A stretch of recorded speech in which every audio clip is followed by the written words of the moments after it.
Hello. Hello? Hello. What's up, bro? Hey, it's the What's Up Bro podcast. We talk movies, sports, TV shows, pop culture, and it's funny, mother. With nary signs. I'm like, what? How can this? They have Photoshop. Photoshop exists when this artist rendition was done. How the fuck is this not cooler looking than a sketch that looks like it was done by a hillbilly off the side of the road? What the fuck are we talking? Why is this a thing? Welcome to the party, pal.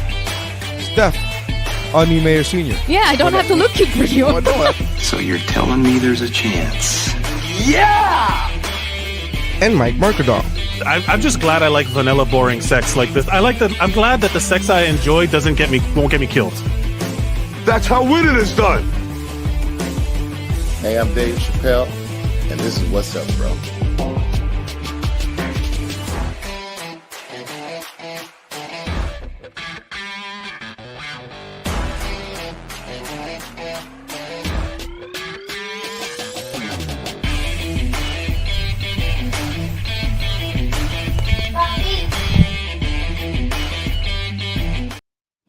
Hello, everybody. Welcome to the What's Up Bro podcast. We're back. We did it. I'm Mike Mercadal. With me as always is... We're back. With me as I'm always... doing it on purpose now. I'm doing it on purpose. It's Yeah, Nary. I know. I'm Nary Science. I'm Nary Science. And with us as a special guest, you're not even like a guest. You're like not even friend of the pod. You're family of the pod. Mike Valdez. Thank you, Mike, for being here with us today. That's right, Mike. I'm here at the Olympics. All of that happened pre-roll, and we're dealing with all of the fact that we can do this. Guys, it's amazing. Technology is amazing and will never harm us in any way. No. Welcome to the show, What's Up, Bro podcast, back after a hiatus of substantial length, and we're gonna. What better way to come back? Sabbatical. We were on a sabbatical. We were on sabbatical. That's right. We were having a gap year, going off into Europe with a backpack. But what better way to come back than with our top 10 movies of 2025? We do this every year around this time because of the Oscars. We talk about. Neri, what was the qualify? So we do our top 10 movies of last year. We're gonna do a countdown, like similar if you're a friend of the show, familiar with how all of the Geek Bro podcasts, which you can go back and into the archives and watch episodes of Mount Geekmore. We're gonna do a countdown, 10-1. We each give our picks, and then if something somebody says is higher on somebody's list, we table, right? We table, and then we'll wait till we get it. You leave it on the table to talk about it. Yeah. So if my number 10 is Ice Cube's War of the World, and somebody else has that at number 1, when I say 10, then we table it, and then we wait to talk about Ice Cube's War of the World until somebody has it higher. Spoiler alert: that is not going to happen. Good Lord. Mike, let's ask. Good to see you, man. I miss everybody here. I wish we were across the table from each other and we could like hang out. But Mike, with your top 10, what was let's talk about how did you build your list and what were your personal qualifiers for getting to your top 10 list? Well, truthfully, I'm a Letterboxd user. That's my favorite social media. And like whenever I decided last year, that when I wanted to watch a movie and I watched anything, whether it was old, new, whatever, I would just log it and just put whatever it was that I saw and how I felt about it and then put it all on the list. And then from there, whatever came out in 2025 that I liked, I put on this list, and then I qualified, okay, well, I like this one more because of whatever reason. I really don't know. I guess it's just because Ice Cube was really gripping. Yeah, exactly. Rewatchability, like things like that. So it was a vibe check for you. You would vibe out. It was a vibe, and there are a couple movies here that, because the truth is, and I'm sure we'll talk a lot about the Academy Awards as we go about this, but like the Academy Awards really love picking movies that you can only watch once. And Yeah. the thing is, there I like watching movies that you can watch a lot, and so rewatchability is more of a classic, kind of thing, just to go back to something that Neri was talking about on his Instagram a couple of days ago. Like an instant classic is something that you want to rewatch all the time, and then before you know it, 100 years later, everyone wants to rewatch it too. So that's what Instant makes classic. it a classic. What a good word. Yeah. Neri, what was your qualifiers? How did you build your list? What did you go? What mental journey? Take us on the journey with you as you built your top 10 of 2025. So what I've been doing the last few years, X amount of years, is every time I watch a movie, if I think, man, that movie is really good, it's a top 10 worthy movie, I will start writing it down. So I have a notepad. I have in the notepad app, I just start writing as I watch the movie, like this is a good one. And there are movies you watch, you go, this won't make my top 10. So I don't even bother. But I just start building that list. And this year it ended up being 1, 2, 3, 4, 5. I ended up having 15 movies on the list so then I had to make the decision just today, okay, which one of these? And you kind of already start playing that game. Like like during the year, November comes around, you have 9 movies on that list. You start watching another movie, you're like, okay, well, this is gonna boot this movie out. Which is gonna be the first one to go off the list. So I basically go throughout the year. I do it live, basically, where I'm like, as I'm watching a movie, I'm going, this is gonna be a top 10 movie. Okay, we'll do it live. Yeah. Do you? So you go in with the intent of ranking. You go in with the intent of qualifying movies, and you go through the process, not just rating them, but rating them not against ranking each other. Specifically, not ranking, but definitely whether or not they're worthy of a top 10. Now, whether or not I don't like, so in September, I'm not thinking this is number 5. I'm not watching it. So I'm not watching a movie thinking this is number 5 or 4 or whatever. I go, but this is worthy of a top 10 nomination. Yeah. And so that's I like your start version them, of like, I start adding them good to the list of top 10 movies. Yeah, this is really good. Oh, this is great. I had a great time in this movie, and it could be as early as I wonder which one of these movies was the first movie to come out of my list. But there are times where I remember watching a movie like in February, be like, this is the best movie of the year. I'll make that joke. This is the best movie of the year, and it'll already be on the top. It may be the only movie on that list for 3 months, 4 months, but then the movies start coming in. But I definitely don't start doing this. This is better than that one. I just go, this is worthy of being on the list. I'll tell you what I do and then when at the end, when we start recording, I start going chop, chop, chop, chop, chop, chop. What I'll say is you should turn your phone landscape. And also what I do is like what you said, that my favorite thing of what you said was, did I have a good time watching this movie? Right? Because I don't care about So the way I built my list was so the opposite of what you did. I had no idea of what I watched. I have zero list. I went on Wikipedia and I went to the movies that came out in the US in 2025, and I was like, oh yeah, I saw that one. Oh yeah, I saw that one. Oh yeah, I saw.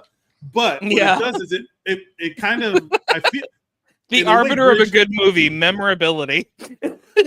But I'll tell you this, it's kind of a bridge between the two of you, because as I was going through it, I was like, oh yeah, that was good, and some of them, of course, I remember seeing, and those are the ones that are higher on the list. Those are the ones like, yeah, of course, this is going on there. Of course, this is going on there.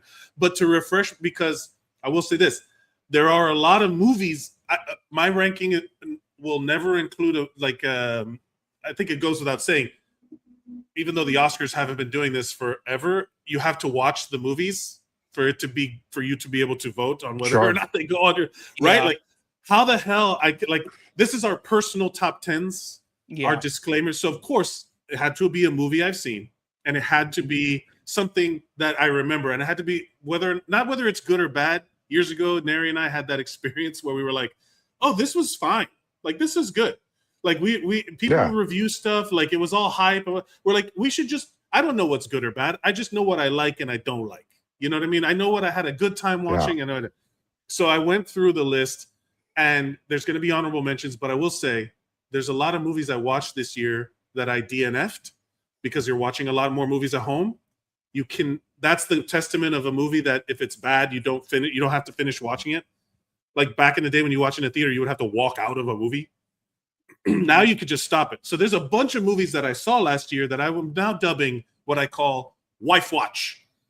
Wife watches are movies that my wife is watching and I'm on my phone. And some of the wife watch movies made the top 10 list, got close, because suddenly I'm like, oh, what's going on over here? I'm like on my phone. I'm like, this wife watch is interesting. So there's a lot of wife watch movies that ended up somewhere in my They're gay, but they're hockey players. I get it. Yes. Show me more hockey. Show me. No, I watch Hated Rivalry for the hockey. Nice. I watched Brokeback Mountain for the Vistic Cinema, the Cinema Vistas, the cinematic life. That's why I watched Brokeback Mountain. Sure. But I watch Queer as Folk for the music. Sure. I watch Glee for the music. But basically that. I watch Wicked for the toy tie-in. That stuff is inside baseball. What do you say, guys? We get started with our number 10s. Let's go around the horn. Mike Valdez, let's do this. Number 10, bring it off. Okay, so number 10. I'm actually just gonna pull an audible because I have been fighting whether I wanted this to be my number 10 or this other movie to be my number 10, and I think it just won at this moment, and I'm gonna go with Begonia. Did you guys see Begonia? I have not seen it. It is on my to watch. I did not. It is, it's on my list of movies that likes the smell of its own farts that I want to watch. Yes. So it is a movie. It is a movie that likes the smell of its own farts. And let me tell you, that fart is weird and foreign as fuck. And it is crazy. But the acting is outrageous. Like the acting is phenomenal. Emma Stone is just outrageous. Jesse Plemons. This might be my favorite thing I've ever seen Jesse Plemons in. And really? Yeah, like he's intense in this movie. I don't want to give too much away about it, even though if I did, it would sound like I was describing an Apple TV show where it's like, yeah, man, that sounds nice, but that probably doesn't exist, right? And like, it's just like believe it or not, what got me into wanting to watch it was that Stavros Halkias was in it, and I really like Stavi a lot. Yeah. And his first part is like funny, and then the second part you're like, oh man, this guy's like not a good guy. And then like I heard that he's one of those guys where like a testament to that comedians can make better dramatic actors. Oh my God, dramatic actors can be comedians. 100%. Yeah, he's so intensely good. It's a very small cast. There's 4 people in the movie entirely. It's a really small cast, and it's just really well done. But it is also just weird, and I kind of just wanted to pick a weird one, you know. Nice. So that's start the list off weird. Well, funny enough, like even the Oscars agreed that like the pretty much middle of the line movies this year, at least for me, were Best Picture nominations. You know, so there of course there's some weird ones, but there are some ones where it's like, oh, like that's actually, a blockbuster in a weird way. So yeah, I like it. Well, so with that said, our lists are not necessarily reflective of the box office. They're not. Again, it's intensive. Neri, what about you? What was your number 10 of your top 10 list? So my number 10, I went in to watch this movie completely almost as a joke, almost like, oh, let's see how bad this is. Like I legit only because of a couple things. One, the time frame of when it was released, right? Everybody knows that there's certain time frames, January, February, a movie's released. The studio has no faith in it. And then because of the unlikely star of the movie, in that it's Rami Malek, and he's starring in an action movie, and you're like, this is gonna be trash. But let's go watch Bro, it. I want to watch it, and I watched it, and my number 10 is The Amateur with Rami Malek and Lawrence Fishburne. it was on my honorable mention because of how much better it was than I expected. Yeah. It is, yeah. It's definitely an honorable you mention go in for there me too. thinking this is going to be an Amazon Prime movie, and 100%. you watch it and you go, "What? This is actually really fucking good. It's actually Yeah, really then good." you- So Then you see an Amazon it's Prime legit. movie It's- with Ice Cube, and you're like, "Oh, that's what they are." So- Right. but in all fairness, that movie, Rami Malek, like again, these are all great. Rami Malek's a great actor, you know, like he's delivering. 100%. But there's been so much content on streaming platforms that just get cranked out where like great actors, like my honorable mentions, and every wife watch has great actors in it, just cranking out performances that you're like, whatever. But you forget that every once in a while they'll drop a banger, you know, like, and this was one of those that was like, oh shit, this is a surprise. Mhm. I would have seen it in the movies Yeah, it was in really the early surprising. 2000s. Yeah, it was really surprising. And here's the thing: it's a thriller, right? And it's like, oh, look how smart I am, and look how smart I can kill these people that killed my wife type of deal. It's a revenge plot, right? And it's a remake, so it's not even a spoiler. But the fact that at the end of the movie, you think it's going, even with all the twists and turns, you think as an audience member, I know where this is going, and you don't fucking know where it's going. I was really, really pleasantly surprised. I'm like, oh, this is actually really good. Not just the acting, which you kind of expect, but the writing and the plot. Like, oh, this. I did not expect this. This was like, all right, good. This is a pleasant surprise. It was good. 100% agree. That was an honorable mention for me. I've decided that since I watch a lot of movies with my wife, we end up like going in blind. Like we just want to, don't read the description, don't anything. And that one was one that I saw like that. Oh, okay. I remember seeing a preview of this maybe. And I was like, let's watch it. We got time to kill. And it was the whole, like, if it holds your attention against the power of the phone, it's worthy of being on my list because it's that, like, that was a qualifier. But great pick. I love that pick. My number 10, I'm going to start with a comedy, but I was torn because the movie is Fackham Hall. Do you know what this is? Does anybody know what this movie is? No. Never heard of it. It sounds like a medicine that you have to take for something. It is literally if Naked Gun was about Downton Abbey and Bridgerton, or what Downton Abbey. Oh, that's it is written, okay. and I think it was written by Jimmy Carr, the comedian. Love Jimmy British Carr. comedian Jimmy Carr. It was. Jimmy's funny. I'll be honest with you. Last year, I did watch Naked Gun remake or reboot or whatever you want to call it came out. The sequel, the new Naked Gun movie came out, and I loved it. I thought it was fun. Yeah. This was better at being Naked Gun than Naked Gun was, and it was so ridiculous. It's like a murder mystery drama plot set in because Fackham Hall is fuck 'em all. You know what I mean? Like, and it's all about how these rich people and all this stuff. It is. Wait, explain that to me again. It is.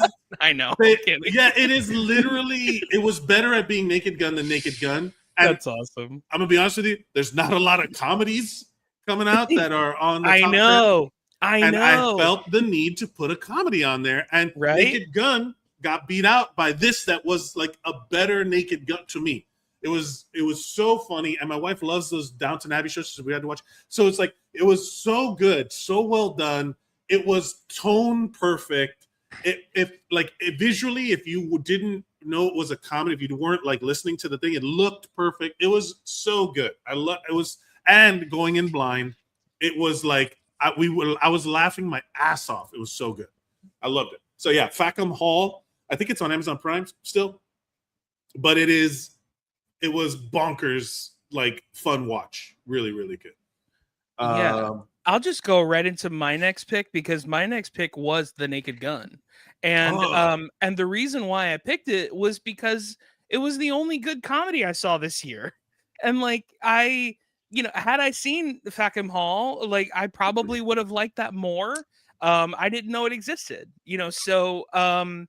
but yeah, I mean, The Naked Gun was fun, especially because it was big budget and like Paramount is putting millions of dollars back into comedies again, and Akiva Schaffer is directing, and they got an actual action star to star in it, and he's actually funny, which is weird. And like Pam Anderson is in it, and she's actually funny, which is weird. And like it worked in a lot of ways. I mean, granted, it isn't a perfect comedy. It definitely isn't my favorite of the Lonely Island type of movies that they've done. But man, am I glad that they gave it to those guys to do rather than someone else, because like I just like that movies like that are being made, and I think that we need to, especially as comedians, and I know that I'm preaching the choir here with all three of us here, but like we need to see movies like this in the theater. Like we need to tell Hollywood that we want movies like this to exist. So like it's just like like nothing is better than watching a comedy like that. Like, dude, I mean, I rarely get excited for a comedy, but when I saw the trailer for the new Scary Movie, I was like, dude, I can't wait to see that in the theater full of people, because like it's just a communal experience where it's just like it's a great experience where like you're laughing at the same stupid jokes, and after a while like you get fatigue from it because these movies are joke machines. Like even if it's not making you laugh every 30 seconds, an attempt is every 30 seconds. Something's happening. Yeah. There's been a lot of good like comedies that are like mid-range comedies, like mid-budget, whatever. And even some high budget stuff like that deserve more attention, but because of the way that the media landscape is now, where it's like just crowded with content, as opposed to this comedy gets lost in the shuffle. Like the Rescue Rangers movie was really, really good. Like it was such a good commentary. Good. Yeah, like it deserved more, right? Like I feel like if that had come out without it being like this bombarding of capitalist propaganda, streaming, watch our streaming platform, sell us your data kind of thing, that if those movies didn't have the streaming to bank on, those movies would be in theaters for a long time because people would want to go back and catch all the jokes. Oh, I gotta watch it. Oh my God, that was so funny. I'm gonna bring my friend. I saw The Naked Gun in a theater, and it wasn't even that full. It was like half empty. I was in Detroit working at the time, and I was just randomly like, I'm going to go watch this movie. And even just a few people there laughing in the theater, it matters, man. It matters. Yeah. I feel like Nicole Kidman, The last movie that I remember, funny that you say that, Mike, because like the last movie that I remember where it was like, God, this movie's so funny. I have to bring my friend to watch this and like all this stuff was like, cause I had done that with like Superbad. I had done that with Bridesmaids. I think the last one I think I've ever done this with was a movie called 21 Jump Street. Have you guys seen that movie? Yeah. Of course. I think I saw the movie 4 times in the theater because I wanted so many people to watch it. Have you heard about this movie that was a big hit? You know the one that made a sequel to? You know the one that made a sequel to that was also hilarious? Have you guys heard about this? You seen this? You seen this? What? Have you seen this? You haven't heard about this? Yeah. My name is Jeff. But yeah, that's great. So your number 9 is The Naked Gun. And comedies gotta survive. They'll always be a comedy. It's just a matter of the platform. Laughing feels good in a place like this. Laughing feels good in a place like this. What up, Neri? What was your number 9? My number 9 is kind of a comedy, but kind of not. It gets deeper. It's a comedy on the surface, and there are very funny moments. It stars very funny people doing very funny things. But it gets deeper on a deeper level. And my number 9 is Good Fortune by Aziz Ansari and Keanu Reeves. This And was a DNF for me. I could not finish watching this movie. I loved that movie so much because it starts off as one thing. It starts off as a like body switch thing, which it very much is. It's very much a body swapping movie, but it goes deeper than that because of the at the end it comes down to a what do you want from your life? What do you want from like what do you want to get from it? So it doesn't become just a body swapping thing and what did you learn about the other life? It becomes like, hey, what do you want to like what do you prioritize? So now you have all the money in the world, but nobody remembers you. Your dad doesn't remember you, your family doesn't remember you. So is that important to you? What's more important? And it becomes this whole thing. Is this where one of it those has movies very- like Click that it starts off and it was promoted as a comedy, and then all of a sudden at the end you're like, Yeah. Well, yeah, definitely. I definitely got the feels. Click is absolutely more so of a gut wrenching, heart wrenching, cry worthy. So I'm not gonna say I cried during Good Fortune, but there was some things where it's like, hey man, I appreciate the fact that it made me ask myself while I'm watching a film, what's important to me, right? Because in this ever, and especially in our capitalistic society, in our ever the chasing, always chasing the dollar, always chasing like I got to make money.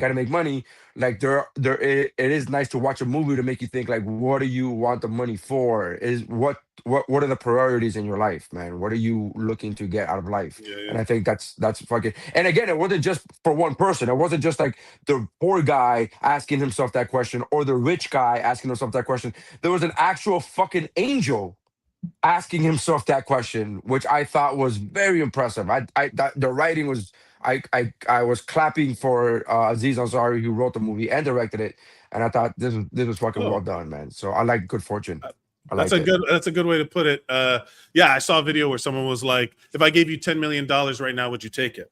And you're like, "Yeah, of course. If I gave you $10 million right now, but you don't wake up tomorrow, would you take it?" It's like, no, of course not. Yeah, because waking up tomorrow is more important than $10 million. Yeah. And I was like, mother God, what the? I was like, hey, wait a minute. Life has value?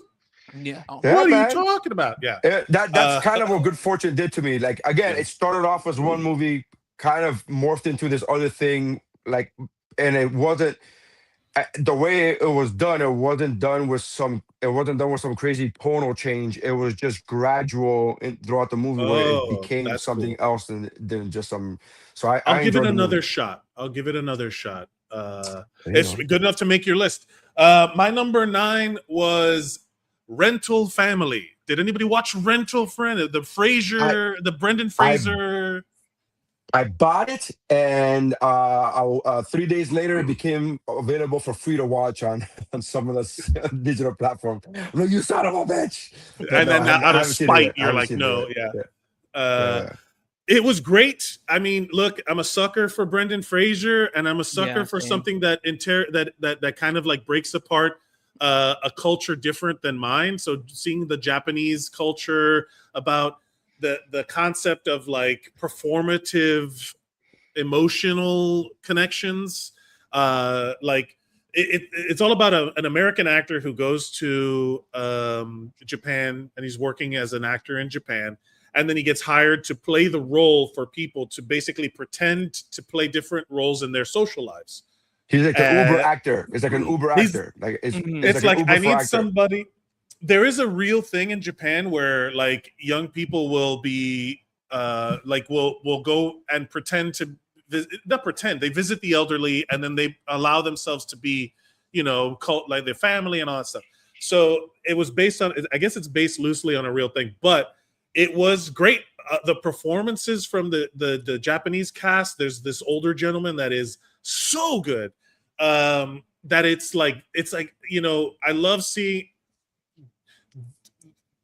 Look, foreign films, like people get like always talk about, like I think people who don't like subtitles in their movies don't read good, and they're like I can't. Not all of us do, Mike. Not all of us do. Functionally illiterate folks. No, but the idea of like hearing these, like the back and forth, I loved how like true to the like. I hate when this happens a lot in sci-fi movies where everything resorts to like British accents.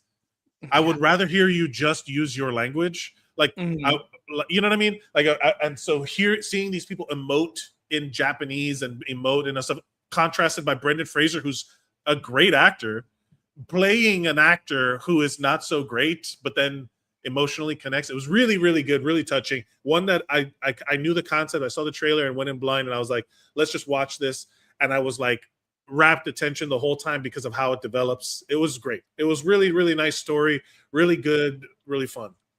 So not to be that guy, right? But I'm asking for clarification. When you say going blind, but you saw the trailer, is that really the same thing as going in blind? Again, I'm just asking for clarification because I thought going blind is I don't know anything about this movie. Exactly. I just heard That's the name and I saw the movie. But if you watch a trailer, isn't that kind of like, or is it the trailer was so misleading that you basically went in blind? That's a fair point. That's a fair point. I'll say this: going in totally blind would be not like seeing it pop up on one of these suggested things. And Right. I've done that for stuff. Like we've done that when we're sitting here. We're like, oh, what's this? You know. But I guess in this case, it's not going in blind. It's like what I've resorted to now for like Marvel movies, where it's like I know it's coming. I saw a thing, and I see like the first chunk of the trailer on social media, and I'll write down the name of the movie, and I'll be like, oh, I'm in, and then I won't watch anything else about it. And I saw him basically. What made me really watch it was I saw him in a press junket for something else. And he mentioned it, and he was like, you know, how Brendan Fraser loves he's like this feel-good guy. But he was talking about it. He was like, oh, man, he said something about it, and I was like, oh, that's intriguing enough for me to, like, I'm in. You don't have to show me anything else. Sure. Like, I'm on the hook. Don't pull too hard. You know, that kind of thing. So maybe not blind, but I was like, you know how like you go in and you've seen like a million clips. Like I've watched all of Moneyball in random clips on TikTok. You know what I'm talking about? Like they just show every scene in the movie as random clips. It feels like everything on TikTok right now. When you come across movie clips, it feels like Memento, where you're just watching shit out of order. Like it's just whatever. But this was one of those where I was like, I'm in. You don't have to tell me anything else. And then when I watched it, it delivered. So it's funny that you say that, Mike, because I literally have a list on my letterboxd of movies that I have never seen, but feel like I have because of TikTok. Yeah. Yeah. Moneyball is all over that. All right. So speaking of number 8, going down the list, what is your number 8, Mike Valdez? I went with it's a little bit smaller of a horror comedy called Companion. I don't know if you guys honorable mention. I love that movie. Beep Boop Go to Sleep. I love that movie. This movie rules, man. Like it was a really good movie. It came out during I think it came out around Valentine's Day. It was beginning of the year. Yeah. Beginning of the year around Valentine's Day. That was I think that was the only real I guess my version of going in blind was seeing the teaser, which was like Jack Quaid. And he's there having dinner, and he's across the girl from Heretic, and then her arm is on fire, and you're just like, what the heck? And then it just says Companion, and you're like, I need to see this. Like, I don't want to know anything else. I just need to see this. And a lot of horror movies. Yeah, are keeping it alive, man. A lot of people like independent film has become horror, which is kind of what it always was in the 70s. Yeah, like amazing stuff.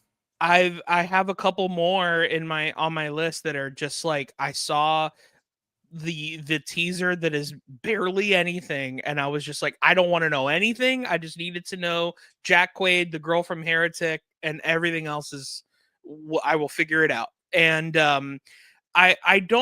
I don't want to give too much away, I guess, but like at the same time, like, you know, that's kind of the point of these. It's essentially Jack Quaid. I don't know if he buys. I'm assuming he buys what is a robot girlfriend, and who is played by this girl from Heretic, and she's phenomenal. In fact, the fact that you remember, you have to keep reminding yourself that she's a robot and not a person is kind of insane. because she's playing both so well. Because you're like, oh, that is something a person would say, but also something an AI thing would say. Like, it's just, to be fair, he doesn't buy her; he subscribes to her. Correct. Yes. Because there is limitations. I just meant like I didn't know if it was his choice or if I forget because it's been since the beginning of the year since I saw it. But it's great. I would go back and watch it again. There's a lot. I just recently went back and I clicked around and I was like just watching the different part. Like, oh man, because it's a horror movie, suspense thriller. So there's a lot. It would be like, it wouldn't be a spoiler to say there's twists and turns, right? But it's worthy of. It came out. What's the shelf life on spoiler alerts on these shows? You're watching a top 10 movie show. I would say by now, if you haven't seen it, I should just be able to tell you whatever. But I just out of like courtesy, I will say this though. If you're still on the fence about it and you just want one little thing about it, her character just finds out that she can have free will. Yeah. And that is the thing where you're like, oh shit, that's crazy. Like, it was great, man. It really was such a good movie. Solid. It is way better if you know nothing about it. And Jack Quaid is Jack Quaiding the shit out of that movie. It's so good. Like, and there's so many like I've never not liked the Jack Quaid performance. Solid number 8, man. The Companion, it was on one of my honorable mentions and super solid choice. Great watch. Neri, what was your number 8? My number 8 is a movie that I never heard anybody else talk about. I don't know if it came out in theaters. I don't know. I bought it because of the star of the movie, and I'm going to use that term very loosely, but I bought it because of the star of the movie, and it was on Apple for like, I don't know, like $8 or $10, some crazy number like that.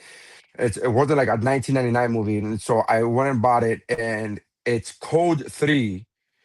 It's a Rainn Wilson movie, and he stars as a paramedic. He's a paramedic. You recommended this to me. It was so fucking great. Like, it was, again, another one of these, like, it starts off with a comedy. It kind of is a comedy, but they touch on such real shit, and it's basically 24 hours in a day of, right? It's basically, I mean, the beginning of the movie, some time passes, but the bulk of the movie is at 24 hours in a day of a paramedic. And it's so good. It's so impressive. It literally changed my perspective of paramedics in general, of the profession in general, which I already held at a high esteem. It wasn't like I thought these piece of shit paramedics. It wasn't like I thought that, and then I watched the movie where I was like, man, maybe the guy from The Office was right. I never thought that, but my appreciation for them went so much deeper because you don't know. Like, I not being in the medical field, did not know all the extremes, all the different cases they see on a day in and day out basis, and it's fucking wild. He breaks the fourth wall. Rainn Wilson breaks the fourth wall a few times. Yeah, talking to the audience, gives what seems like true factual statistics. I say that because it sounds like it's true, like they make it seem like it's true. But being an American, I do no research, so I didn't verify. So, but it was really impressive, man. I like that movie a lot. Again, kind of a comedy, but not. It's very impressive. I actually met 2 paramedics after a show. That afterwards, recently, after watching that movie, maybe like a month ago, I watched that movie like maybe 3 or 4 months ago. But about a month ago after a show, I met some paramedics, and it was two ladies after a show, and I said, "Oh, what do you guys do?" And they're like, "Oh, we're paramedics." They go, "Dude, I just saw a movie about paramedics," and they said Code 3, and I said, "Yeah, holy shit!" I was like, "Wow," and they're like, "Yeah," and I was like, "So is that like accurate?" They're like, "It's very accurate. It's like too accurate." They literally said, and they weren't even smiling. They weren't even like, "Oh yeah, we love it too." Funny. They were not acknowledging that whether they did it. I got no sense whether they liked or disliked the movie. But what I said was, is that movie accurate? And she goes, "That's as accurate as you're gonna get without being a documentary." And I was like, I would love to be a fly on the wall at a hospital to see how many people get asked if they've seen The Pit yet.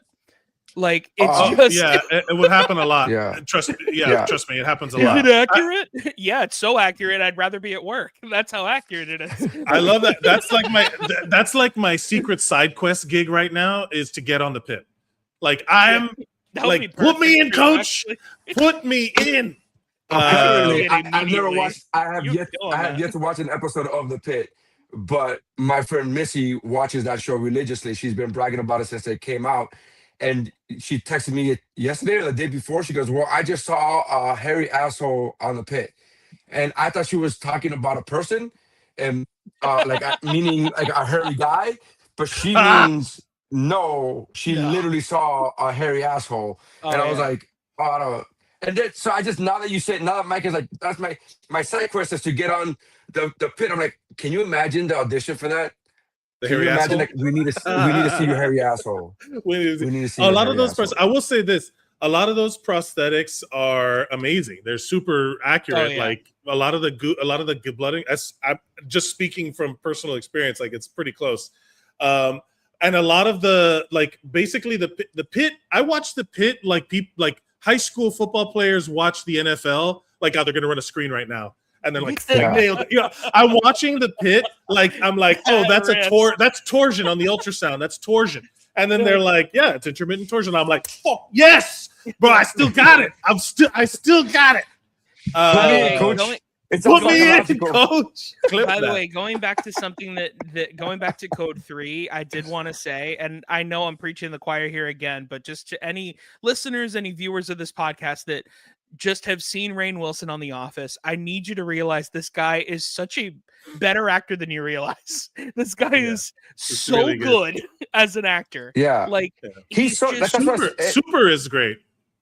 Yeah, he's a really good actor. I don't think anybody ever doubts that he's a good actor, but he's more than just a comedic actor. If that's what I think that's what he's trying to say. I just Because mean he's that great. you're more than he's more than Dwight is what I mean. Like Yeah, he's more than Dwight. And so much so Neri actually sent me a clip from his podcast Soul Boom that I had not seen of him and Bryan Cranston acting beside each other, and it was, I mean, Bryan Cranston was only a little bit better than him. Like, I mean, it's like they're good. He's an crazy. actor, man. They're all solid. Yeah.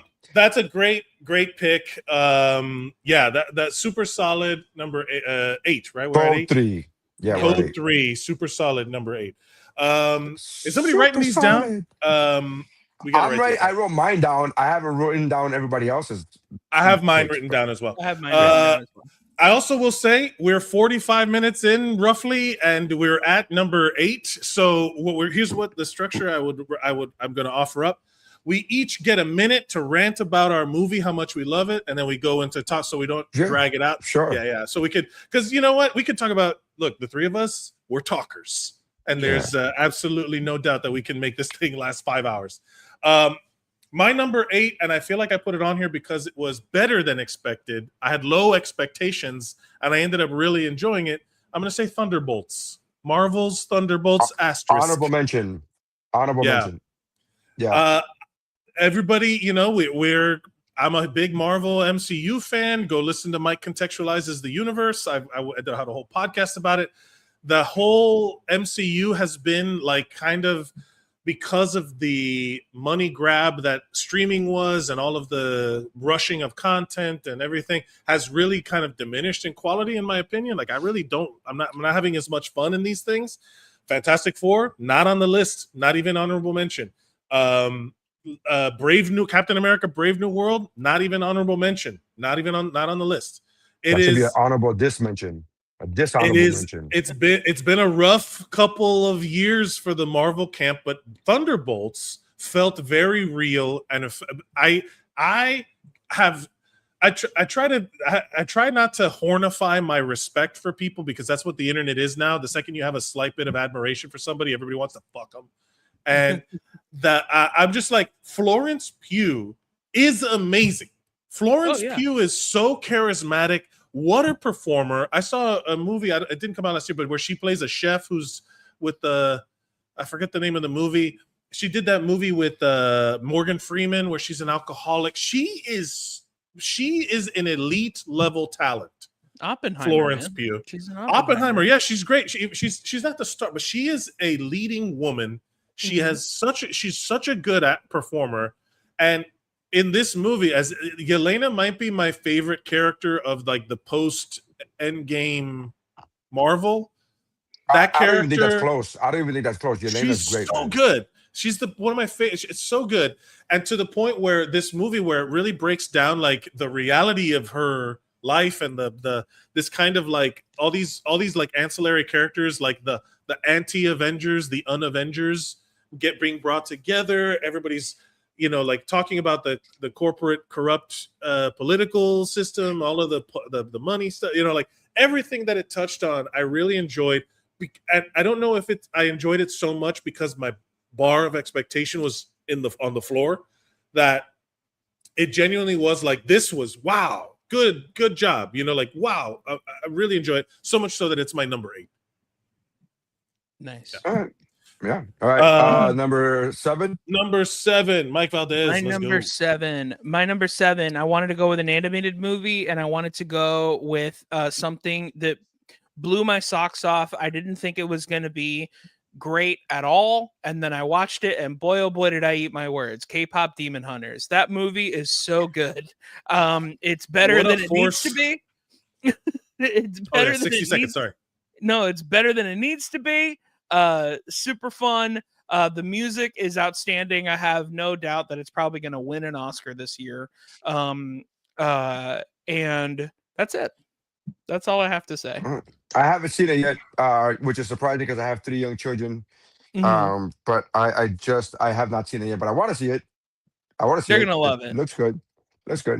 Yeah, They absolutely love it. No, my kids absolutely love it. They have the PJs, they have the whole thing, they have merchandising. It's surprising that I haven't seen it because I have 3 young children. I should have already seen it by now, but they just went ahead and saw it without me. So there you go. Yeah, fair enough. But I want to feel betrayed. I'm all right with it. All right. So my number 7, I'm trying to my number 7 might be on par with the best acting on my list, just as a sheer acting movie where it's just the quality of acting from everybody involved is unfucking real. My number 7 is Black Bag. Honorable mention. Michael Fassbender and Kate Blanchett, and So it's such a good movie. It's a real spy movie, meaning that yes, you'll have 1 or 2 explosions, but realistic. But throughout 98% of the movie, it's just about a whodunit and it's a real spy. It's an actual spy thriller about who done it and why, and there's twists and turns, but the acting is just chef's kiss on like top level, where you go, wow, everybody's like, I would feel so intimidated being on the set of that movie. I would be like this, like nobody sucks, nobody's even just regular good. Everybody's just fucking amazing. Everybody's just amazing. We're not gonna have one regular ass person. We're not gonna have one just okay actor. Okay, fuck you guys. Yeah. Like, yeah, it's great. Kate Blanchett, yeah, what a super solid, yeah, great, amazing. Like, it was also Steven Soderbergh, right? Yes. Is that so? It had like that style of everything felt like everything was sliding into everything else, and then at the end, all the pieces just go click. I was like, this is good. Like, and also it's one of those movies where, like, if you're watching it with somebody else, like when I do this to my wife all the time, we pause it and you're like, man, these people are acting. These people are acting. And I was like, this is fucking good. Acting. Like these people are acting. That's like, there's no other way to say it, because it's not like, oh, these people are great, obviously. But they're like, this is a clinic on fucking, it was great. It's what it could be. It could be one of those things where you just press play, like, oh, how do you act in it? Like, this is how you act, mother. Like, that's so impressive to me. And again, it's a Steven Soderbergh movie, and Steven Soderbergh movies tend to be very slow in the beginning. But again, just like what Mike said, they slide everything in. Everything is very pivotal, but you just don't know it's pivotal to the end, and you go, oh that did make sense. Everything lands really well. It's like a movie can be ruined at the end where you're like, okay, bring it home, and then if they don't bring it home right, Yeah. Yes. solid. My number 7. That's a great pick, man. Good one. My number 7 is one that made me super nostalgic, for oddly so, but it was along with Wonder Man, has redirected my life a little bit, and that was Is This Thing On? Did anybody watch Is This Thing On? The one with Will Arnett where he stumbles into an open mic while he's getting a divorce.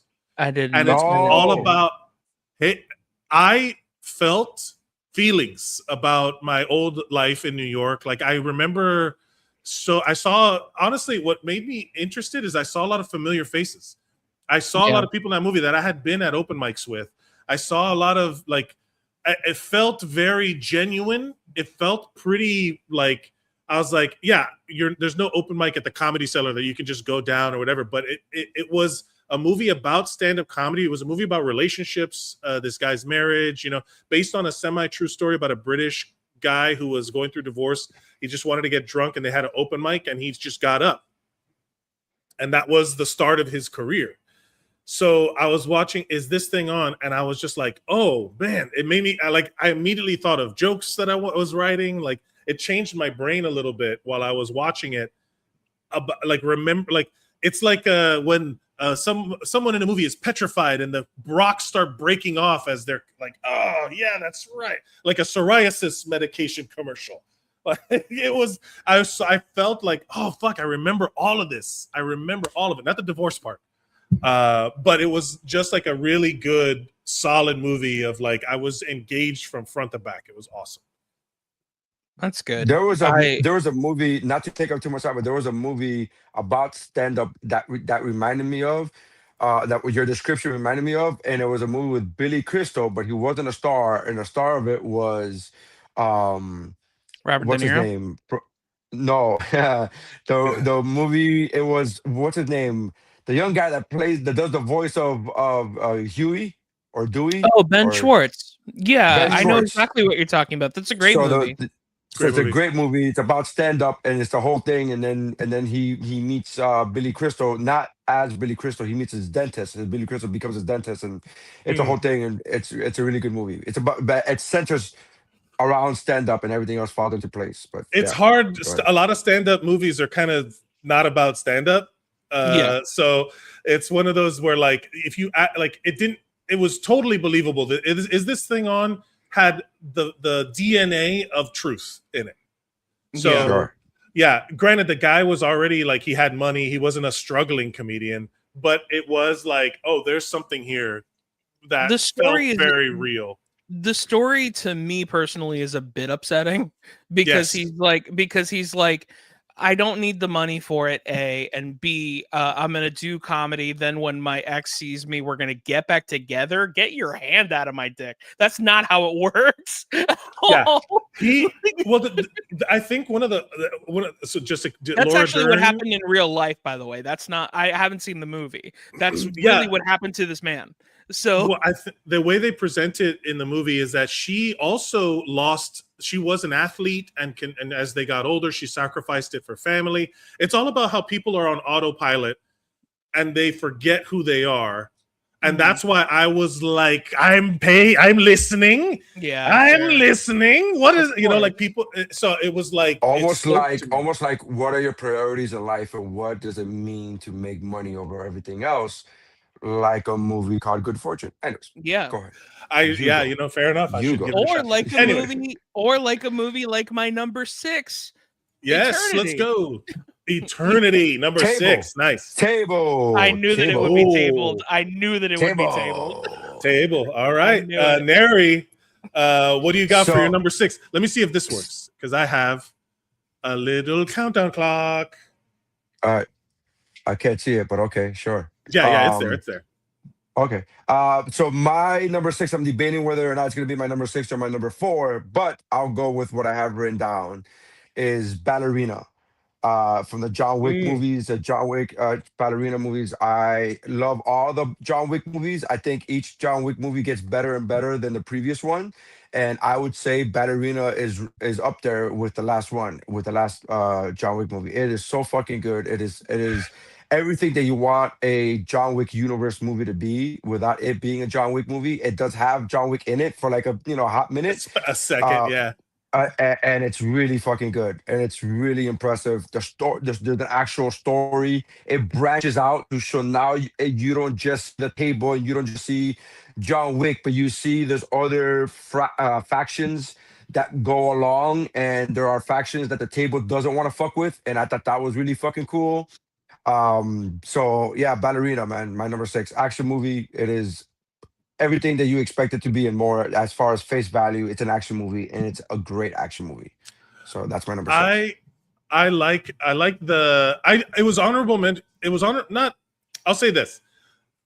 Keanu Reeves makes John Wick watchable to me. I don't know if you watched The Continental. Did anybody watch the prequel series, the 3-episode prequel I series? tried DNF for the I think I got through like one episode. I just It was hard to watch. It's just slow. It's very slow. It's very slow. It's trying to be so like something about the John Wick movies. Keanu Reeves is the John Wick movies to me. So it's hard. Like if they made a movie about Lawrence Fishburne or and they tried to make a movie, the show, The Continental. So the Ballerina, it's one of those again that I had while we were watching it, while I was watching, I was like, I have to shut my brain off because this is just spectacle set piece. The through line, the connective tissue to the next spectacle set piece, it barely has to be anything of substance. I was like, yeah, it's a John Wick movie, man. Like let's go. And once I turned then I was like, okay, this is fine. This is great. Let's watch it and then bring it home. That's it. I had a friend who's super male misogynist, and he was like, "You fucking watch Ballerina? She's fucking 20. She's 85 pounds, and anybody could." And I was just like, "It's a John Wick universe movie. Like John Wick would have died in part 1. That's it. There's no like way of getting around that. Like are you watching these movies for realism? Are you getting me you got to be fucking kidding me, dude. Come on, dude. John Wick would not survive part 1. It's so stupid. Like, is he the guy that like the robbers would have died in Home Alone? Like, and but it's just like 8 bricks to the face. What are you talking about? But it's one of those things where you just go, one, it's an action movie, it's a John Wick universe movie. Just fucking enjoy it. And 2, they literally address that in the movie about how she's gonna be smaller. And she's always gonna be the small one in a fight. Women are gonna be the small one. You have to look for ways. It can't just be a straight up honest fight. You have to cheat. You have to do things to fucking, whatever. So they actually addressed your misogynistic fucking dumb mind. Yeah. Also, it's a John Wick movie. Get over yourself. Bullets. Yeah. You don't have to be that strong to be fucking to shoot bullets. You just putting a thin lining in the middle in a suit jacket doesn't make you bulletproof. You know what I mean? Like relax, easy. Yeah. Also, no, it's the John fibers. Wick is the fibers. The fibers. The fibers. Yeah. It's that movie is all vibes, and the vibes are violence. So just go along with it. Jackets are made of Kevlar. Number 6 for me is going to be another horror. It's going to be Weapons. That's tabled for me. Okay, so we'll wait for that one. To be completely fair, it's my next one, so we can both talk about it. Oh, so it's your number 5. It's my number Before 5. we get into Weapons, all right, let's do it. We're at the halfway point. Let's all spit out our either honorable mentions or DNFs, or do you want to wait until the end? That's fine. We could do that. Let's wait because I don't want to spoil anything. I usually wait to number 2 because in case one of our honorable mentions makes into the. Okay. So when we get before we do number 1s, we could do our honorable mentions because by that time the chances of it, that's fair. Yeah. Number 6, Weapons is your number 5. We want to talk about. Hold on, real quick. If you want to go through our 6 through 10 right now, just to recap the 6 through 10. So, Mike, your 10 through 6. What do you have? Just to recap. So I had Fackham Hall. I had as my number 10. Number 9 was Rental Family. Number 8 was Thunderbolts **. And number 7 was Is This Thing On? And number 6 is Weapons. All right, Valdez. I had Begonia, The Naked Gun, Companion, K-pop Demon Hunters, and Eternity. I had as my number 10 was The Amateur with Rami Malek, Good Fortune with Aziz and Keanu, Code 3 with Rainn Wilson. I got to give the names of the people because I feel like these movies are so nobody watched them, so Yeah. I feel like I Sure. gotta give that. Black Flag with Michael Fassbender and Kate Blanchett, and Ballerina is my number 6. Number 6. Okay. Yeah. So Mike Valdez with Weapons, number 5. What was your? I'll let you go first, and then I'll go. What was it that made it top 10 for you? Well, first of all, for me personally, my top 5, this is where the rubber meets the road. This is where it's like, okay, these are the best things I've seen all year, and they're the best things I've seen in a while. And I would even say Eternity is one of those as well. But really, it starts at number 5, and yeah, man, it was just a great movie. Just a classic comedian making a horror movie, where it's just like, oh, I had, because a lot of people don't know that what is his Gregors is his last name. I know. Robert Robert Eggers? Yeah, Robert Eggers. Yeah, like he used to be on a sketch team called The Whitest Kids You Know. And a lot of people don't know that, and quite literally, like Jordan Peele was in a sketch team called Key and Peele. Like, they make great horror movies. And there's a lot of familiar faces if you're into the improv comedy world. June Diane Raphael is in it, and there's a few other people. And of course, like, there's like, A-list actors as well. The actress from Ozark, who is outstanding. I can't remember her name right now. And I'm sorry, it's not Robert Eggers, it's Zach Kreger. Yeah, that's what I thought. It was something similar. Yeah. Robert Eggers is like the witch, and then like Nosferatu and all that stuff. Yes, yeah. So Zach Kreger, yes, and Julia Garner's who I'm talking about is the star of it, and Josh Brolin is the male lead in it, and yeah, man, it's just a movie that is quite a lot like Barbarian, if you've ever seen it, where it made me go back and watch Barbarian. Yeah, it's quite literally the same formula. It starts off a way and then it ends a way that you did not see coming at all. Well, I'll say this because it's my number 6 because I thought it was this. I saw this movie first and then I went back to watch Barbarian, and then Barbarian gave me a different vibe, but I felt like Weapons did the different perspectives, like overlapping perspectives, better. It did it like, because they were more interconnected. The tissue, the connective tissue of the story was better in Weapons. And I will say this, that was one of those movies that I did go in blind. All I knew was the kids running. Like, I'd just seen, like, when I say going blind, I knew nothing of the story. I just saw the visual of the kids running, and I was like, oh, interesting. I think that's all they had. I think that's all they gave, right? That's for the pretty much. I haven't watched the movie, but that's all I know about it, is that something happens that makes these kids get up and run, and you're like, oh, okay.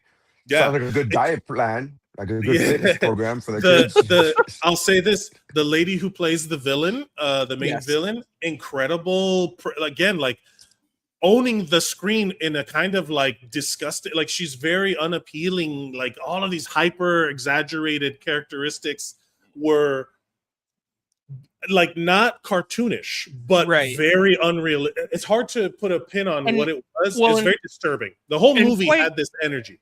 And quite literally, a thing that the Academy Awards loves to do is to give beautiful women an Oscar when they've played someone ugly. And that's what happened with Amy Madigan, because if you look at this woman in this movie, you would not know that is the wife from Field of Dreams. Like, you would be like, that is the ugliest woman I've ever seen. Like, you're just like you would never assume that it was, just a pretty woman, but regardless, she's a phenomenal actress. Everyone that's in it is phenomenal.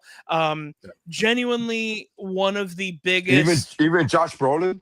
Josh Brolin plays Josh Brolin. Yeah, You to know? be fair, Josh There you go. Brolin But he does play he Josh does a Brolin. very good version of Josh Brolin. I'll say He that. really Well, does. that's why you go. Everybody's phenomenal. I'm like phenomenal. Josh Brolin. Yeah. Let's back this truck up a little bit. Let's clarify. If you're a fan of Josh Brolin being Josh Brolin, he is so Josh Brolin in this movie. He's 100% pure Josh Brolin. Last thing to say about this. The only and I'll say this about all my next 5. The difference between this one and Barbarian is there's a bit more of a social commentary. And that's why I like this one a little bit more. It's great. It really brings it home. I'll say that. That's one of that movie lands hard. Good. Mm-hmm. Neri, what was your number 5? My number 5 is his number 6 is Eternity. It is such a phenomenal movie. I bought it. This is a movie that I bought completely going in blind. I saw who was in the movie. I saw the actors in the movie, and I bought it. I was on Apple. It was a purchase. I purchased it just knowing who was acting in the movie, not knowing anything about the movie. And then I remember, I don't know if it was a glitch in the system or whatever, but there wasn't even a trailer for it. I was like, what? Why is there not a trailer for it? But I bought it anyway. And I watched it, and it was what Valdez, what you and I had said about this. I had seen right after the tragic murder of Rob Reiner. I went through a rabbit hole of watching his movies, right? Like a lot of us do. And I watched Defending Your Life because I had seen the documentary that he did called Defending My Life. Yeah, with Albert Brooks. What's it? Albert Brooks. Yes. So that it made me want to watch Defending Your Life. So I saw Defending Your Life. I rewatched Defending Your Life again. And as I'm watching Defending Your Life, I thought, man, I would love to remake this movie. How would I do it? Like, what would be the new crinkle, right? What would be the new wrinkle? What would be the new twist to it? Because it can't just be a shot-by-shot remake. And I said, there's a lot of these things, a lot of these gags don't work now. A lot of the gags on Defending Your Life don't work now because technology has just moved on. Sure. And then 2 days later, I watch Eternity, and I'm like, this is it. This is Defending Your Life with a new twist. But I love the deeper meaning to it. I love the it's do you which one do you pick? Do you pick that love of your life that was cut short because of existential situations such as war, or do you go with the true and tried person who you were with? If you had to pick an eternity, like, would you pick an eternity with the person that you were madly, deeply in love with that died because of war? Or would you pick an eternity with somebody who you've already lived, 50 years of your life with? Like, how does that, which one do you? I thought it was phenomenal. It made you think. And I love what I love about it is that there was no good guy and there was no bad guy. There was no obvious asshole. Good. This guy's the asshole. This guy is the great guy. There was no. Both of them had their flaws.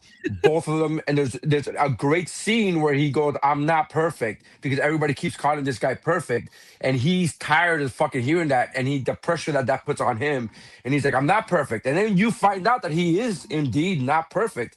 But he's still not a bad guy. There's no bad people in this movie, and there's no absolute great people in this movie. They're all shades of gray, and I think it's like not in a bad way, not like in I hit you, but I did it with love type of way. That's that, you know what I mean? There's like real good people here, and I thought it was great, man. I wasn't upset.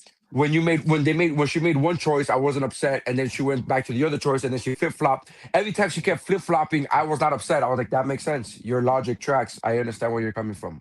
Yeah. So I agree with everything that Neri said. The only thing that I will say is I have a personal thing with this movie. 2 of my picks, one of them I left as an honorable mention. 2 of my picks are rom-com-y type of movies that I like. Sure.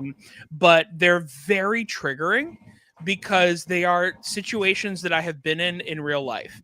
And the truth is, other than the fact that I did not die, I have literally been in a situation. That was my next question. Where a woman has had to choose between me and another person, and she flip-flopped over and over. So to me, the villain of the movie is Elizabeth Olsen. Sure.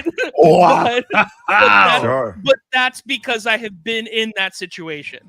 Right. So, but regardless, it does not mean that the movie is a bad movie or a movie that was not well written. I mean, it's my number 6 for Christ's sakes. Like it's a great movie. It's very very well done.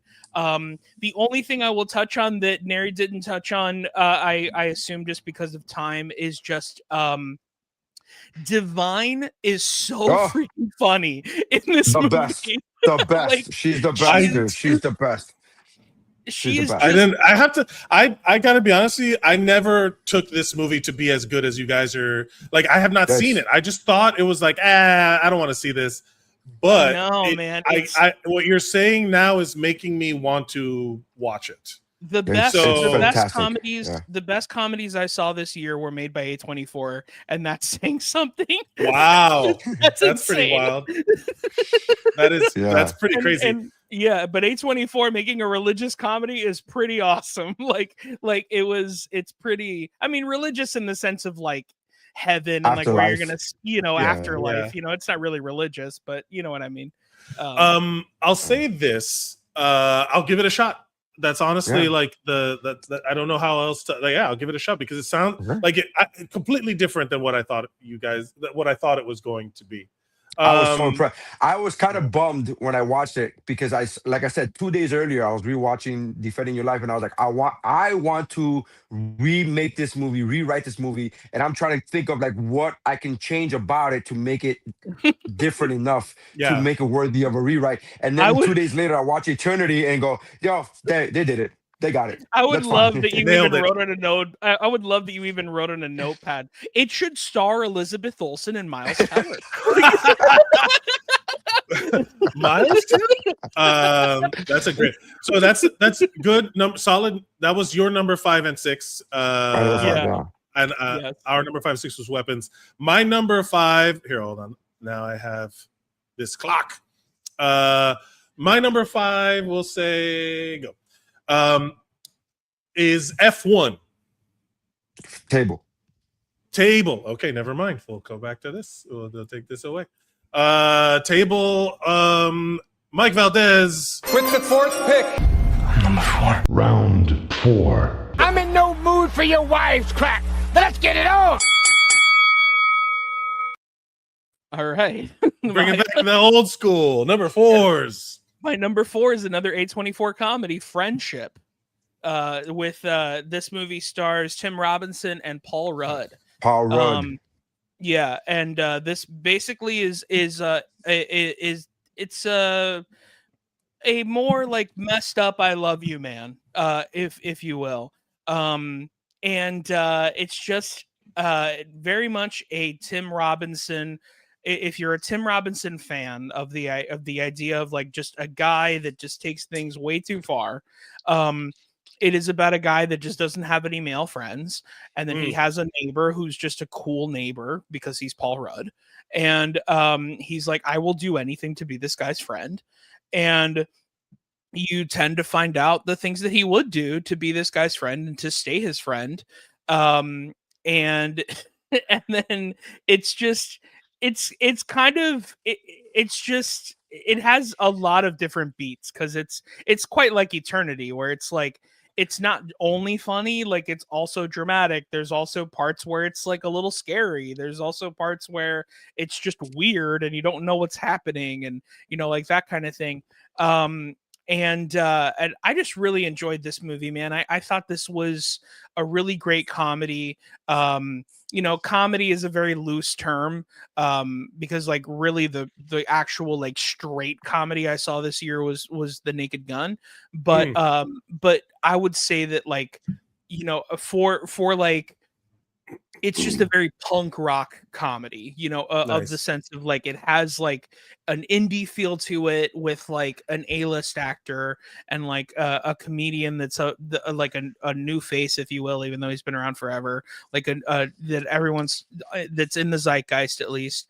And yeah, man, just a good movie. I think that it's a high recommend for me. I had seen the trailer. I forgot that movie existed. There's just too much stuff out there that little things get lost in the shuffle. I love these episodes because then I go back to my list. I'm like, oh yeah, I get it. You know, like because otherwise, I want to watch good stuff. I don't want to do like blind watches, and that's a small thing that's a small one that people may have missed or not given the credit because it was advertised poorly or whatever. 100%. But what a interesting. I'm gonna because those guys are insane. Tim Robinson is so funny, like absurdly funny, and Paul Rudd. I loved one of my like not even guilty pleasure. Like I love the movie Dinner for Schmucks. Love that movie. He's such a good. It's so Paul Rudd is like the ultimate straight man. Like oh yeah, he has the potential to be like the ultimate straight man, but he also has the potential to be like. What was that movie where he played like a clone of himself? It was a show. It was a show. Yeah, it was a show. Yeah, it was a Netflix show. The Other Me, right, or something about that. But he's such a Paul Rudd's so good. I'd watch him do anything. Tim Robinson is incredibly funny too. So good. Yeah, solid. So that was a number 4. Neri, what was your number 4? My number 4 is Predator Badlands. Table. Okay. All right. Table. Predator Badlands gets tabled for sure. My number 4, and I'm sure this might get tabled. I'm sure that's a dumb sentence. I'm sure this might. I wouldn't be surprised if it gets tabled. My number 4 is Sinners. That's tabled. For sure. Tabled. Yeah. Got it. I feel like that's gonna happen a bit here in the top. Let's go with round 3. 3 is a magic number. Yes, it is.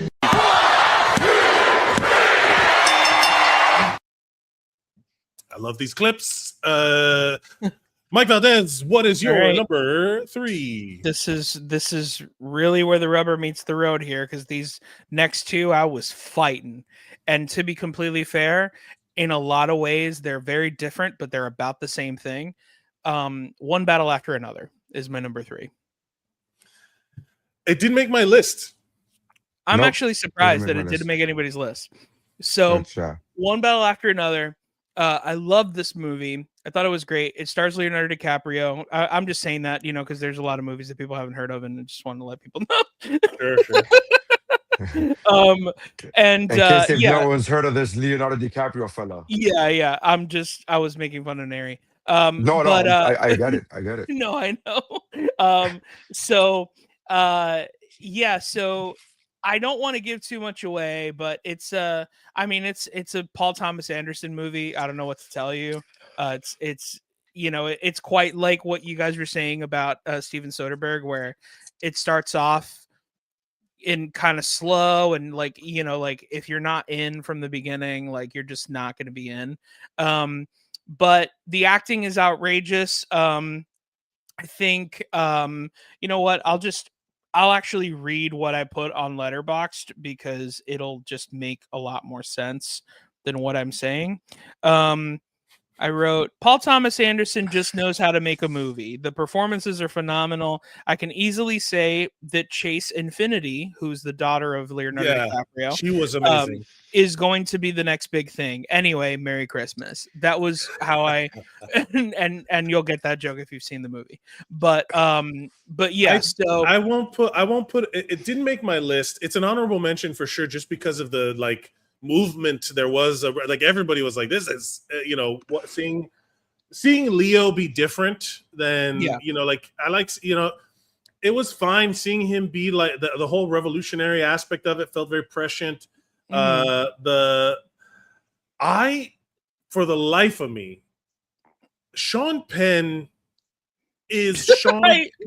It's so funny that you're saying this because this is exactly what I wanted to talk about. what? Give me your before I say what I'm going to say. You say your thing because I don't want to say anything. My thing about Sean Penn is people are like, man, he knows how to play an asshole so well, and I'm like, maybe it's because he's actually an asshole. You know what I mean? There's all these stories about him being an asshole, and he doesn't like how when some people don't. It bothers me when some people don't understand their own the joke of themselves. You're this crazy actor. You take yourself too fucking seriously, right? There's that. Bryan Cranston is also an amazing actor, and that motherfucker seems like a delight. Yeah. You don't have to be an asshole. It's like that clip of Robert Pattinson talking to J-Lo of all people. where he's like talking about being method, and it's like, it's funny how people only are method when they're playing assholes. Oh, 100%. Right? Like, yeah, pretty easy to shake don't off have to- Dahmer. You know what I mean? Like, yeah, like, come on, dude. So Sean Penn was off, but he played such a fucking shitty guy. All of the weird, like, white supremacist, like how crazy corny it felt very true to life. Like all of these, every white supremacist organization is like so fucking dumb. Yeah, they're just so corny. They just buy into their own corniness, 100%. which made me like, yeah. I but also like Sean Penn, I did not like the character, but I also don't like Sean Penn. So it was like, ugh. Yeah. Well, and But to be fair, I feel the other way around. Like I like Sean Penn's acting. Like I always like him in movies, but I know it's because he's an asshole and he plays assholes on movies. Like so, Yeah. like I like Sean Penn as an actor, that plays assholes. But I in the movie I was just like, oh, this guy's fucking give me the ick. Yeah. As the kids say, like he just gave me the ick. I will say I wasn't a bit. I didn't dislike this movie. It does not make my top 10. Did not make my honorable mentions, but I did not dislike this movie. But what I will say is I really enjoyed the end of this movie so much more than the rest of the movie. The like third act is the best part of the movie. By far. It's like, okay, we could, all right, I'm all right. It's a whole nother movie. Why haven't we been doing this the whole time? You know, like, show me this fucking crazy universe where there's like fucking another society of super uber rich people that they put fucking gas chambers like that. I'm like, okay, I'll watch. I want to watch this. This is the part that I want to watch. Hey man, there's not a lot of conspiracy theory I don't believe anymore. I used to be like flatter. Yeah, fine. The Earth's flat, dude. Who knows? You know, like all this shit about like, there's billionaires that they have white supremacists and they gassed one of their. It's like, yeah, sure. That but I just want to see that more. I want to see that. I want to see that more than the I guess the third act. I don't want to disparage anything. I don't want to say anything negative about the movie because I don't feel anything negative about the movie. But my positive feelings all come from the third act. All my outwardly positive, oh my god, was all the third act. I was like, okay, that was weirdly for me, the movie, which it might even be the beginning of the third act, where the movie was like, oh, this movie is phenomenal for me, was when they introduced Benicio del Toro. His character, that whole I loved Benicio del Toro. He's the best character in the movie. Here's like this. There's a thing that happens to me. A lot of Oscar bait movies, a lot of these like movies that get talked about. Sometimes I feel they're like, oh, you're on the wrong story. The much more interesting story is the Benicio del Toro character. It's the guy running a karate dojo hiding Mexicans underneath the floor. That's the story. Like, it's I was like, wait, why are we following this dirtbag guy around? Like, that's an interesting story. Like, and again, I'm sure there's a reason in the growth of the character and all this stuff. But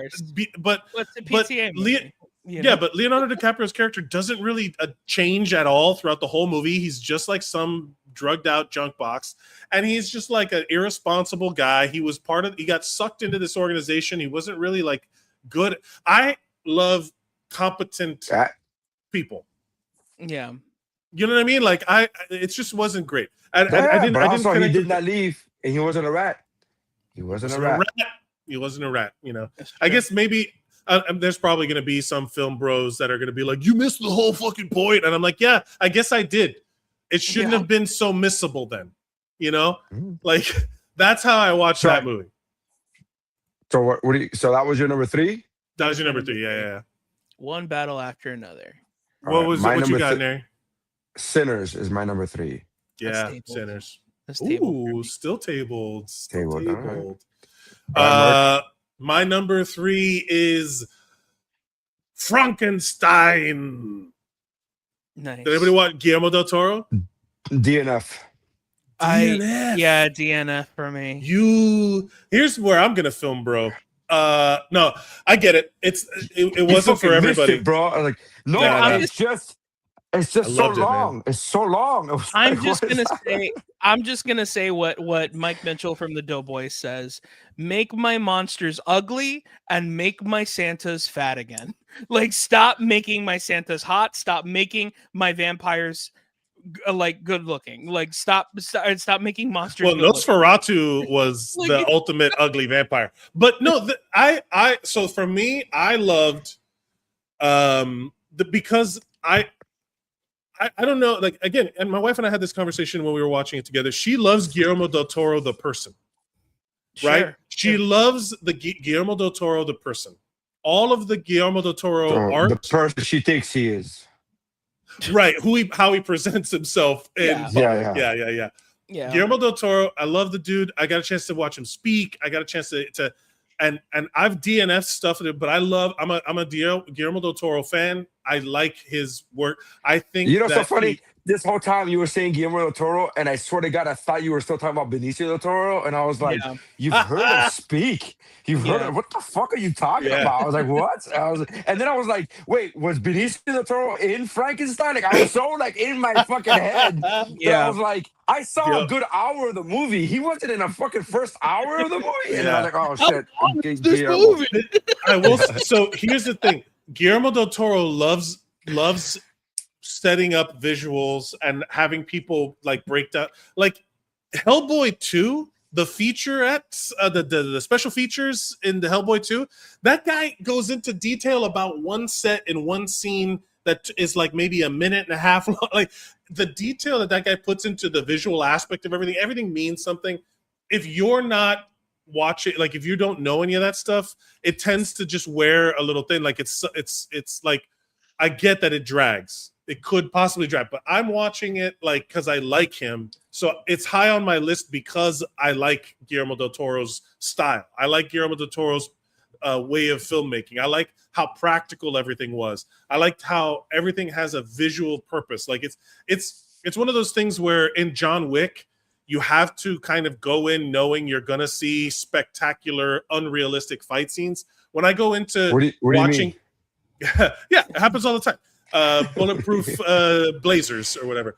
I go into Guillermo del Toro with the intent I want to soak in all of the imagery. Is it realistic or believable? No, it's an entirely fictional, stylized world.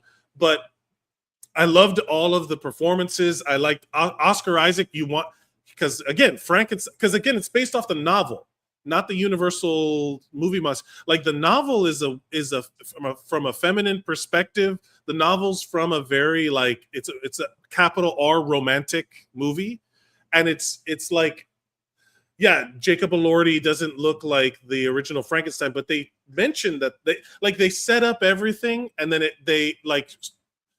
we talk about it all the time. Like if you set up a reality, you have to the movie has to stay in that reality the whole time.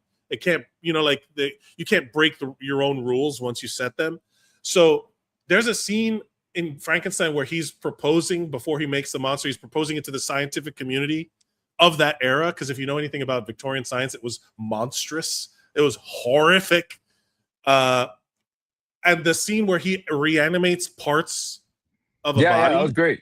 That was fantastic. Bro, that shit blew my mind. Like great. All of that was kept drawing me in. And all of the character relationships, I hated the same way I hated Sean Penn's character, and it made me stop watching. The opposite was true about Oscar Isaac. Like this guy's the villain, but I want to keep seeing how villainous he is. That's the part that I was just like, oh, I don't like this guy. I kind of hope the monster gets him. And, yeah. That's the point of the movie. The Frankenstein is not the monster. The problem is that it did it too well that I just, as a viewer, don't want to watch this guy. My option is I could turn off the TV and not watch the monster anymore. And by the monster, I mean Oscar Isaac. I mean Dr. Frankenstein. Yeah. So I don't have to And hurt people. So I get it. Your dad was a dick to you, but also I don't have to watch that, right? Yeah. That's fair. That is a Guillermo del Toro thing where it's like, we get it. Your dad was the bad guy. You get it. You felt like a bad dad to your kids. We get it. Yeah. Sometimes the real monsters got are the daddy humans issues. involved. Yeah. Anyway, that was my number 3. I loved Frankenstein. Visually, it was like art to me. I loved the visuals. Yeah, visually it was fantastic. Amazing. And as it gets into the later parts of the movie, I will go back and finish it. I will go back. I had planned to go back and finish it. I just haven't done that yet. But I plan to do so. because we watch a lot of stuff. That's one that I wish I had watched in the theaters, but it would have been a long watch in theaters. I watch long movies now like a mini series where I'll be like, I'm gonna set a timer for an hour, and then at the next scene, I'm gonna pause it. I'm gonna go get something to eat. I'm gonna go to the bathroom. I'm gonna do it. Like I plan intermissions in these long movies because it's like some people. Our attention span is not there anymore, bro. We're phones brain are fucked rotted. up. Phones have fucked up our attention span for Destroyed. real. All right. Destroyed us. What is their number 2? Round 2. Dose, the sequel to Uno. I don't remember those being that long. Valdez, what's up? What's your number 2? My number 2, we'll talk about it later. It's Superman. Yeah, table. I already know. We'll talk about it later. My number 2. My number 2 is a 1. It's an F1, the movie. Oh, that is my number 2. That's your number 2. That's high on the list. I put it at 5. Why do you have it at number 2? Well, I went into the movie. First of all, I am a newly casual fan of F1 before the movie came out, watching the Netflix series Drive to Survive. Yes, Drive to Survive. So and again I say I'm a casual because I'm not like the diehard. I did buy a Ferrari polo shirt that cost a lot more money than I care to admit. And I did start rooting. I did start rooting for Carlos Sainz because my last name is Sainz. Oh, perfect! That's so good. Yeah. Nice. But now he left Ferrari and he's at Williams and he fucking sucks now. So it's hard. It's hard. Boo! It's hard. This alliance I've made only weeks ago. Boo! This new thing that I've made my entire personality. Yeah, this is weird now. Anyway, so I went into with as a casual fan of F1, and the movie I thought was gonna be maybe at the level of like maybe let's say a Days of Thunder. Just to give another racing movie, where the movie in its time, Days of Thunder did not age well, but in its time, Days of Thunder was a good movie, was a good action piece movie. Yeah. I thought that F1, the movie, was going to be that. Like it's just going to be another racing movie. It's going to be another action movie, and in a way, it was. In a way, I was right, but the size of it was so big, scale, and I saw this. The scale. There you go. Thank you. The scale of it was so big. The scale of the action was so big that while it was a great action movie, the scale of this action movie was so massive. I saw it in theaters. The fucking room shook, dude. It was just, this is the movie to watch in theaters. Was this? It was just. The fucking sound of the engines, the sound of it was so fucking good. The story was really good story of a comeback story. It wasn't this, it wasn't this kind of like, oh, I'm the best around and you got to beat me. It was really an underdog story, but in a different way. It wasn't underdog because of talent. It was underdog because of the problems that F1 drivers face, which is the circumstances, which is financial backing, which is political gaining and bullshitting, and also on top of that, you get to a certain age, you can't do this anymore, bro. It doesn't matter how good you are. Fucking Father Time is undefeated, and you have to go out on a. And I thought that movie was fucking great, and I did not know that it was the director of Top Gun 2. Maverick, and I didn't. And when I was in the movie, I'm like, "This is amazing!" I did not know that Hans Zimmer was so fucking good, man. This is one of those movies where when I saw, because I've been watching Drive to Survive since the beginning. I'm not an F1 fan because it's like baseball. There's too much going on to follow everything. There's like there's a lot. There's always like there's 20 racers. There's 20 racers. No, but what I'm saying, it's the sport that has the least amount of fucking competitors. No. Wait, let me fucking say why. Because it was hard to watch the actual races because you needed speed vision, or it's an international. Right. It's an international thing. More, it's like soccer. It's like football. It's not as big in the U.S. because we have NASCAR and whatever. That's our racing. But F1 is like this international thing, so it's harder to watch the actual races. When Drive to Survive, I love that. I love speed. I love watching all that stuff. I that's like the least the progressive that where I'm like, yeah, burn that fuel, burn those fossil fuels, baby. But it's spectacle. It's very elite science and technology and engineering. And so I was like, I was watching the Drive to Survive, and I loved honestly, the politics and the drama of it are also like next level crazy. So yes. So when this movie was coming out, and Apple basically was like, "Hey, we're gonna throw a mountain of money at this movie," I was like, and I knew it was the director of Top Gun Maverick. I was like, and I didn't know about Hans Zimmer until after I was in the theater. I was like, "Oh, Hans Zimmer," and I knew it was going to be one that I watched in the movies, and I'm so glad it was, because I was like, let this movie wash over me. There was like Brad Pitt being a crotchety old guy who used to have it was also.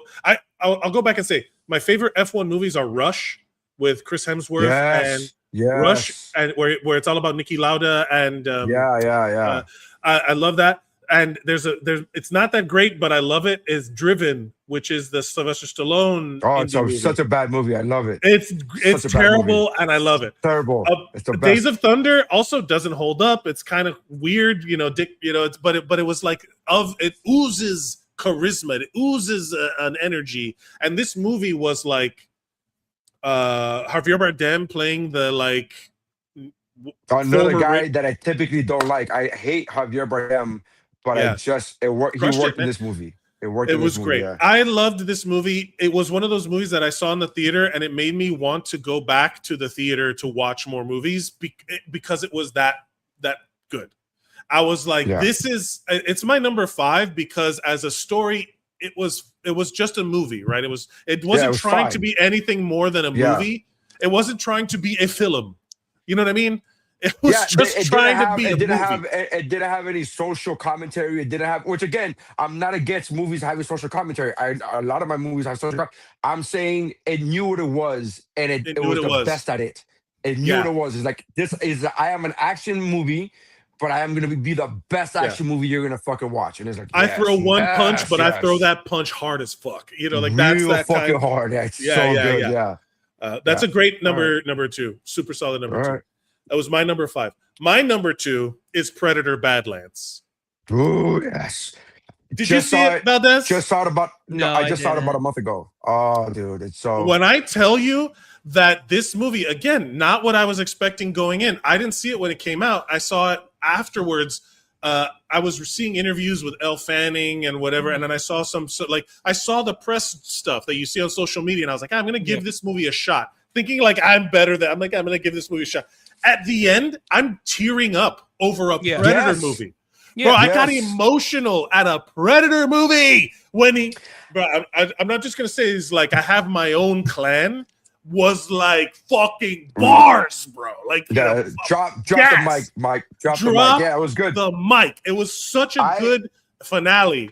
Oh, such a good. That movie brought it home. It was kicking it at full speed the whole fucking time. It was so good. So I would say this. I wanted to watch that movie since they announced it. I did not watch trailers on purpose. I avoided trailers. I did not watch any of the interviews. I don't watch any of that. That's not my algorithm. My algo is not any of that. So I went in as blind as somebody could be for a Predator movie because it's a Predator movie. So you go in, you know about the Predator, right? You know about, and I am one of those people that subscribe to the idea, this is my opinion, that there has not been a bad Predator movie. I love all the Predator movies. Legitimately, unironically, I love, obviously, some of them are better than others. The ones that I will say are not great, in my opinion, are when they combine the Alien versus Predator. The Alien, Alien versus Predator, I think those are campy.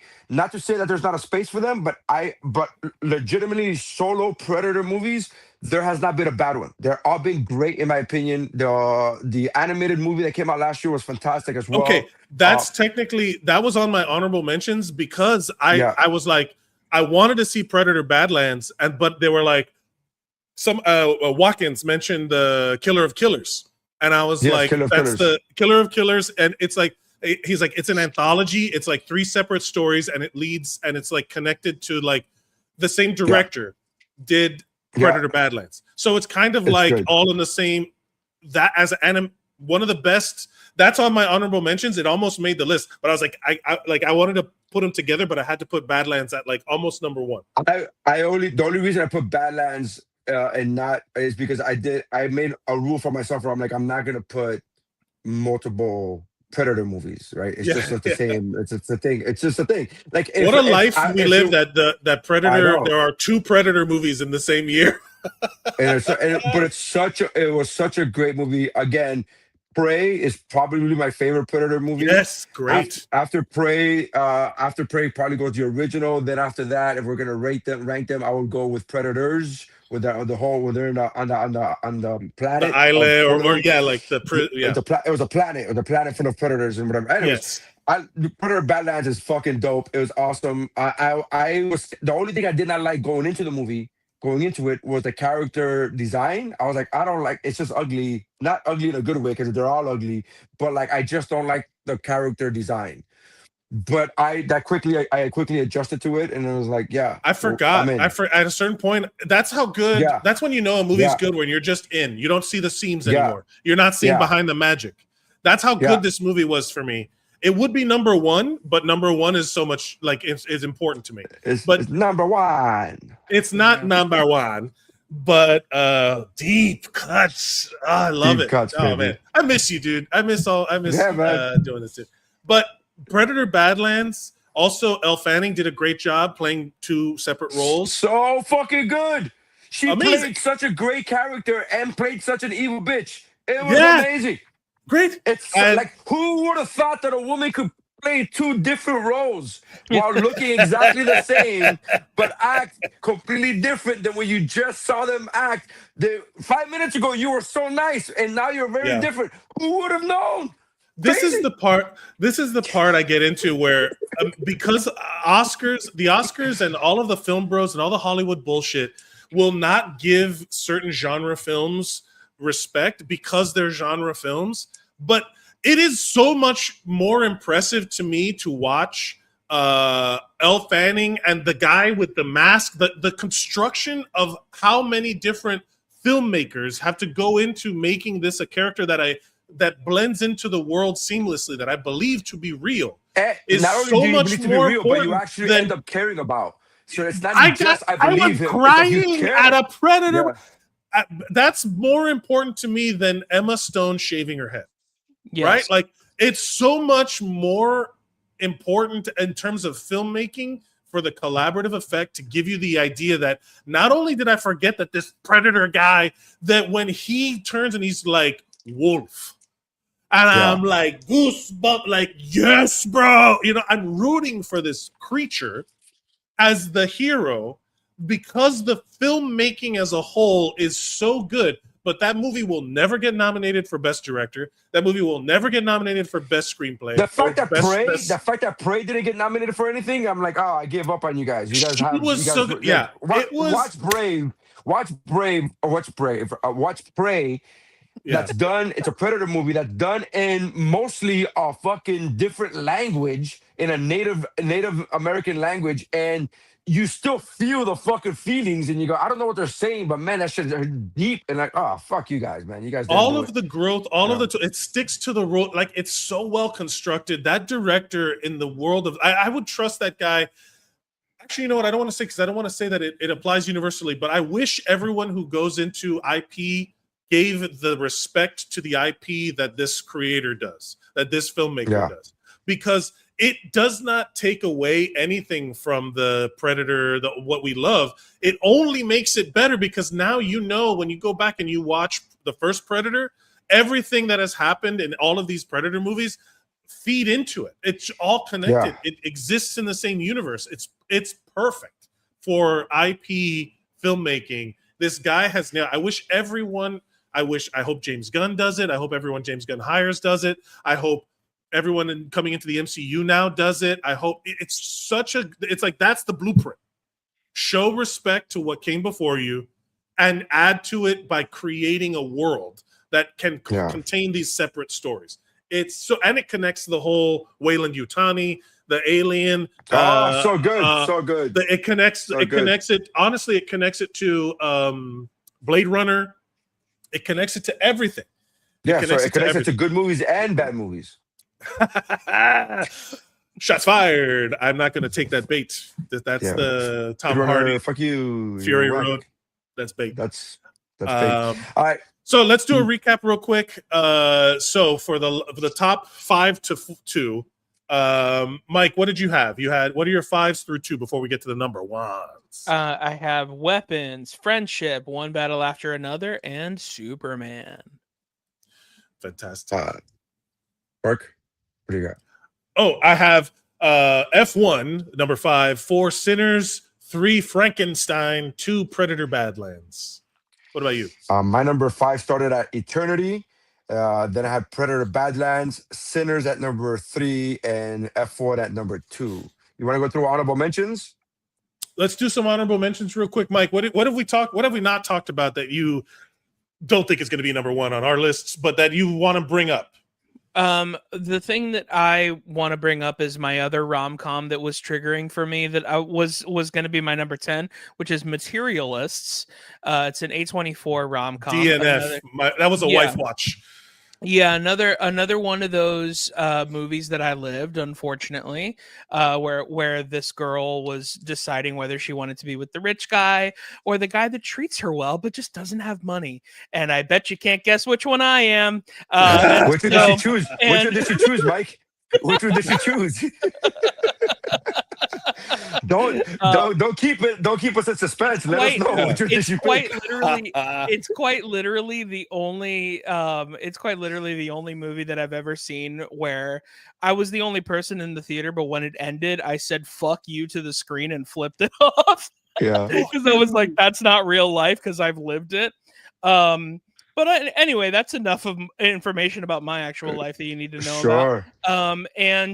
But it was still a movie that did some things that I was impressed with because it wasn't a traditional rom-com in a lot of ways.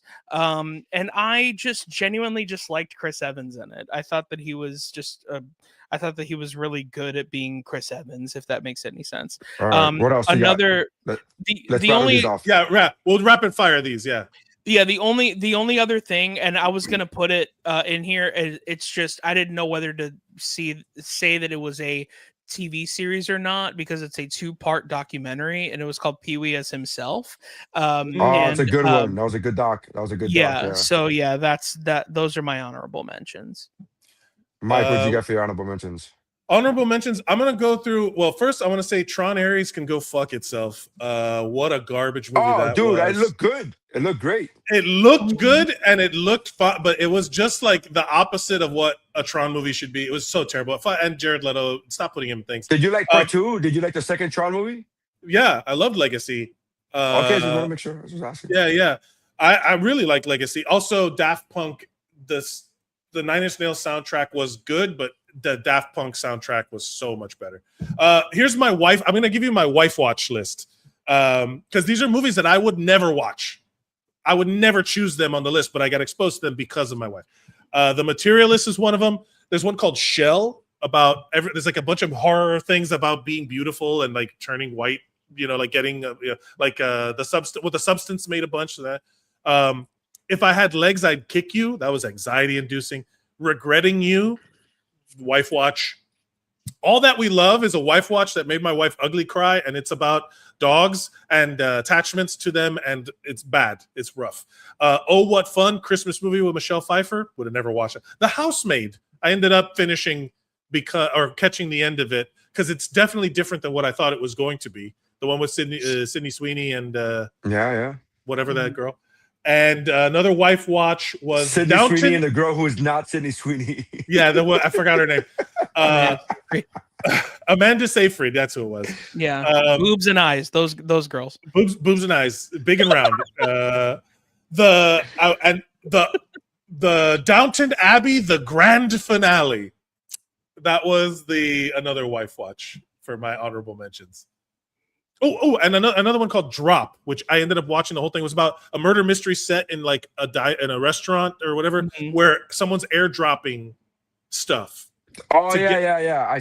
I didn't see it, but I know of it. Yeah. Airdropping. And another one that would have made my list, but I had too many. Was one called Relay with what's his name from from the night of Bien conocido. Bien. Riz Ahmed and the it was great. It was about a guy. It's a super corporate espionage, super spy thing. It's called Relay. It was great. I loved it, but it didn't make my list. Anyway, honorable mention. Honorable mentions for me. We talked about Thunderbolts already. The Accountant 2 was the last one to get knocked off my list. And Heads of State is a Prime movie that is actually good. That sounds like an oxymoron, but it's I think it was made for Prime. I think Prime was a studio. I believe Prime was a studio that made it. It stars Idris Elba and John Cena. It is actually good. Again, I watched this movie the same way I watched The Amateur, where I'm like, okay, give me the hot garbage. I just want to watch the hot garbage. And it was actually good. And I'm like, oh, fuck. And then the two other people that I talk about that have seen it, the only two other people that I've seen it, that I talked to about it, they said the same thing to me. They go, hey, you know what movie's actually good? And I'm like, that's the way the movie started. It was actually a good, again, it's an action movie. It is actually what it is, good. but it's actually good. And Christie with round, big and round. Sydney Sweeney. Sydney Sweeney. And Christie, which is a phenomenal movie. It's based on a true story. I've followed this true story since the 90s when it was unraveling. So when it was happening, as a sports fan, I knew about this movie, about Christie, the first female boxer, the first female boxing champion. It's great. The movie's fantastic. She actually does acting in it, which is very different than what she normally does, because I've never seen her do acting in it. She does actual acting in it. And again, going back into the making beautiful women, not unbeautifying them to make them good actors. Is it as good as I, Tonya? Yes, it's on par. It's on par. With it's like that level of. It's that level of like, oh, this is the same I, Tonya, another movie based upon a real true story, but I, Tonya, there's more room for like what ifs, right? This movie, there are no what ifs. They have like that. This happened. This is not. And I will say the one movie that did not make my list, that I wish if this would have been a top 11, I would have made this movie my top 11, my number 11. And I don't give a fuck. It's unapologetic. And Anaconda with fucking Paul Rudd. Is it good? Oh yeah. Is it good? It was fun. It's so. That movie's really fun. I thought that movie was fun. gonna suck. I thought movie was gonna suck. I'm like, what the fuck? And it didn't. The critics did not give it, did not love it, but the review, the people did. The people love it way more than the critics. It was, Mike. The last time I remember watching a movie by myself. By the way, I'm not watching with anybody else, and actually cackling was 22 Jump Street. That was the last time that I watched. Anaconda that's the thing. We've known each other long enough where if you're saying that, Anaconda got me cackling twice. Anaconda got me cackling twice out loud. Where I'm like, that's fucking. Because again, as a comedian, I and again, when you watch, like you said, Mike Valdez, what you said earlier about watching movies in a communal setting with comedies, especially, right? Because comedy is laugh bombs. I throw out those laugh. You know what I mean? Laughter is contagious. But when you're watching something by yourself in a room by yourself and it makes you laugh out loud, you're like, oh, that's fucking good. Anaconda was good, man. The last time I cackled at something by myself was this movie that I thought you were going to talk about, which is the movie with Dave Bautista and what's the guy that plays Aquaman? Oh, Jason Momoa. Oh, Jason Momoa. Yeah, Have you seen that movie? Yeah. That movie's actually very funny. It's actually very good. And it's funny and it is good. Yes, those two movies, I would say that one and Heads of State, because they both include wrestlers. You're right, but I like both those movies, man. They were both enjoyable. I actually laughed. They knew what they were. I laughed at this joke in that movie where Jason Momoa goes to Batista and he goes, "You're bald," and he goes, "Yeah, well, you're fat," and he goes, "Yeah, but I can lose weight." Like, I thought that was the funniest thing. I was laughing by myself in my room at that. I was like, "Yeah, I can lose weight." We gotta keep going. Oh, I think Neri froze. We gotta get into our number ones. I will say one more thing that shout out to honorable mention. It's a 2-part docuseries. The 99-Year-Old Man, the Mel Brooks documentary. Oh yeah, Yes, that was a good one too. Incredible, but it's not a movie. Sure. Let's get into it. Round 1. This is your last chance. After this, there is no turning back. Do it. Do it. Come on. Come on. Number 1, Mike Valdez. Let's talk about it, gentlemen. Number 1. Sinners. Let's talk about Sinners. Yeah, Sinners. So good, man. What a great movie, huh? I have 2 reviews on my letterbox because I saw it twice in the theater. One was just the words "my God" is the first review. Okay, the second review that I have, I want to read verbatim for you. It says, and I wish that a review like this could get on the poster. It says, seeing a man tell a woman that he wants to taste her after she's walked miles just to see him is the hottest thing I've ever seen in 70mm film. There's a lot of horniness going on. I will say this. Haley Steinfeld was like, wow. Oh, yeah. That one line, I don't even want to say it. Like, I feel like shy. Like, oh my God. Dude, because this it was movie like is sexy. So good. It's like it's everything. It's scary. It's sexy. It's like it's moving. Like one of the most moving things I've ever seen this year or last year was in this movie, which I guess we could talk about it now. Is the music scene where he's playing the song for everyone. And you start to see all the different cultures of music throughout the history. Like, dude, I was crying in that scene. It was so good. Like, just amazing. And to go off on Neri's point, because he talked about women, the fact that a man can play 3 characters is just like a man. You know, like, to be the same guy and play 3 characters. I'm gonna give you a devil's advocate, not because I think the movie was bad, but because this goes in line with the reason why it's getting a lot of. It's a genre movie. It's a vampire movie. It's just a horror movie. 100%. It's not. It's not just. I don't want to say. I'm not saying it's not just. I will say this: the story is not complex. The execution of a simple story is what makes it really. It's not a complex story. There are many complex. It's a one-nighter. That all of this shit takes place in one day. Mm-hmm. Yeah. Right. So the story itself ties together a lot of separate stories. But it's not, the story itself is very like, here's what's happening in this little bit of time. And when I was watching it, I was like, how good. So this is to me a Ryan Coogler, a testament to Ryan Coogler. Yes. Not everybody doing an amazing job. Michael B. Jordan did an amazing job playing the characters separately. But the fact that they could pull off, Ryan Coogler was able to pull off, because it could have come off like shit. Yeah. A twin story, it could have come off like shit. The execution is so. This is the Predator Badlands, man. Like even the way it looks, like they're with all the tricks, like they're passing a cigarette, they're dapping each other. Like it is unreal the way that they make it look like it's 2 separate people. It's ridiculous. Yeah. Like it looks so good.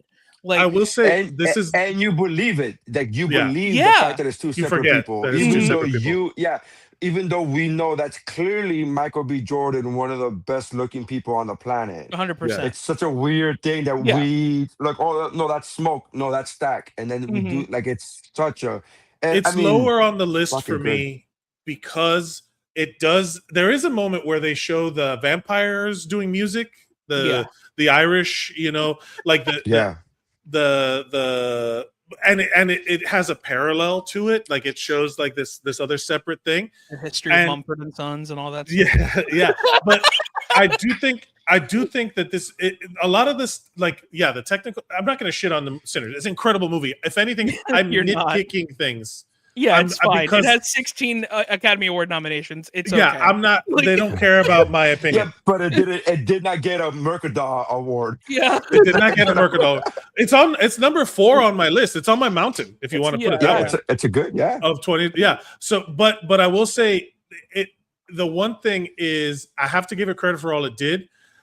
The one thing is that at a certain point it is a vampire movie.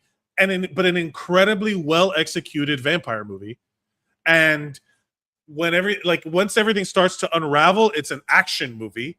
You know, like it had a lot of elements to it. It was like a complete cinematic experience. Yes. And I think the execution elevates it beyond. It's like greater than the sum of its parts. I'll say that. That's that's how I'll say it. It's on paper, it's like, yeah, it's a twin movie. It's vampires. It's got music. It's a it's a commentary on the sharecropper Jim Crow era, like all of that. And also, I will say this: the most interesting story never gets addressed. Native American vampire hunters. The indigenous Where's that movie, bro? Yeah. I want to see that. I disagree with you on the fact that it's greater than the sum of its parts, because the parts are all fucking amazing. I think Like so. everything that you're describing, I think all these parts are amazing. It's like the equivalent of saying, like, look at all the parts that a Ferrari is made out of, and it creates a Ferrari. Like, yeah, but those parts are really fucking good. Like, those are really good parts that you're just creating. Like, all these amazing actors that are fucking top of their game, which, by the way, so fucking happy. For years, I've had this conversation with my friend Don Gray, and we've talked about, like, who would you put on your mountain of black actors? Like, specifically, he asked me this question, and I said Roy De Lindo, and I said that 5 years ago. Delroy Lindo? Yeah. I love him so much. I love the fact that he's now.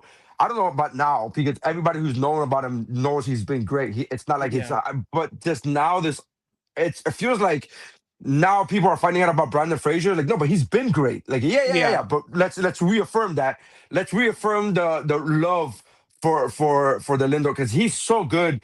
But all these parts are amazing. The fact that you're talking about, like, it's a vampire movie. I don't even see it as a vampire movie. I'm not saying it's not. I'm saying when I think of Sinners, I don't think of it. The first thought that comes to me as a vampire movie, even though it very much is. I don't see this movie as a vampire movie. I don't see it as a horror movie, even though it truly is. I do see it more as a sharecropper story about what black people had to do during that time in America, how they try to make their money, how they try to take their own place, how to have their own thing, create their own environment, create their own thing with the blues, and then white people go, oh, well, come and take that too. Like, all of that. And again, I am not a fan, by the way, of blues music. I'm not. I'm just. It doesn't do me. It doesn't move me. But fuck, if that scene that Mike was talking about didn't move me, dude, I was like, oh shit, this is so good.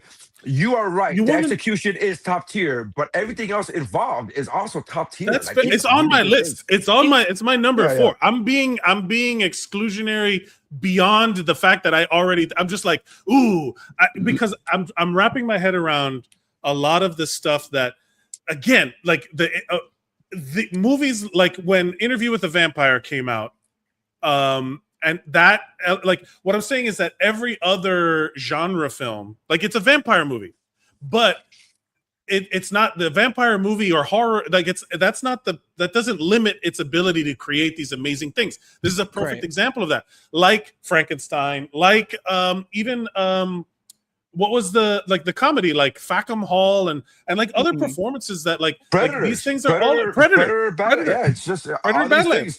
You could be a genre movie, a quote unquote genre movie. It doesn't limit you from being a really good movie. Yeah, period. Like it shouldn't get discredited. It shouldn't get discredited because it's not a drama. Like when Emma Stone won for Poor Things, that is what I've heard one actor describe it. They called it a piggy role because you can just wallow around in the muck. And I thought the best performance that year was Anatomy of a Murder, which is Anatomy of a Fall. I'm sorry. Where it's that this woman is playing a real person, and at the end of the movie, I have no idea whether she's a murderer or not. With all of the nuanced acting that she's doing, I think that's a much more respectable performance than someone going blah blah blah blah. You know, it's like, oh, she's crazy. It's like, yeah, anybody could do that.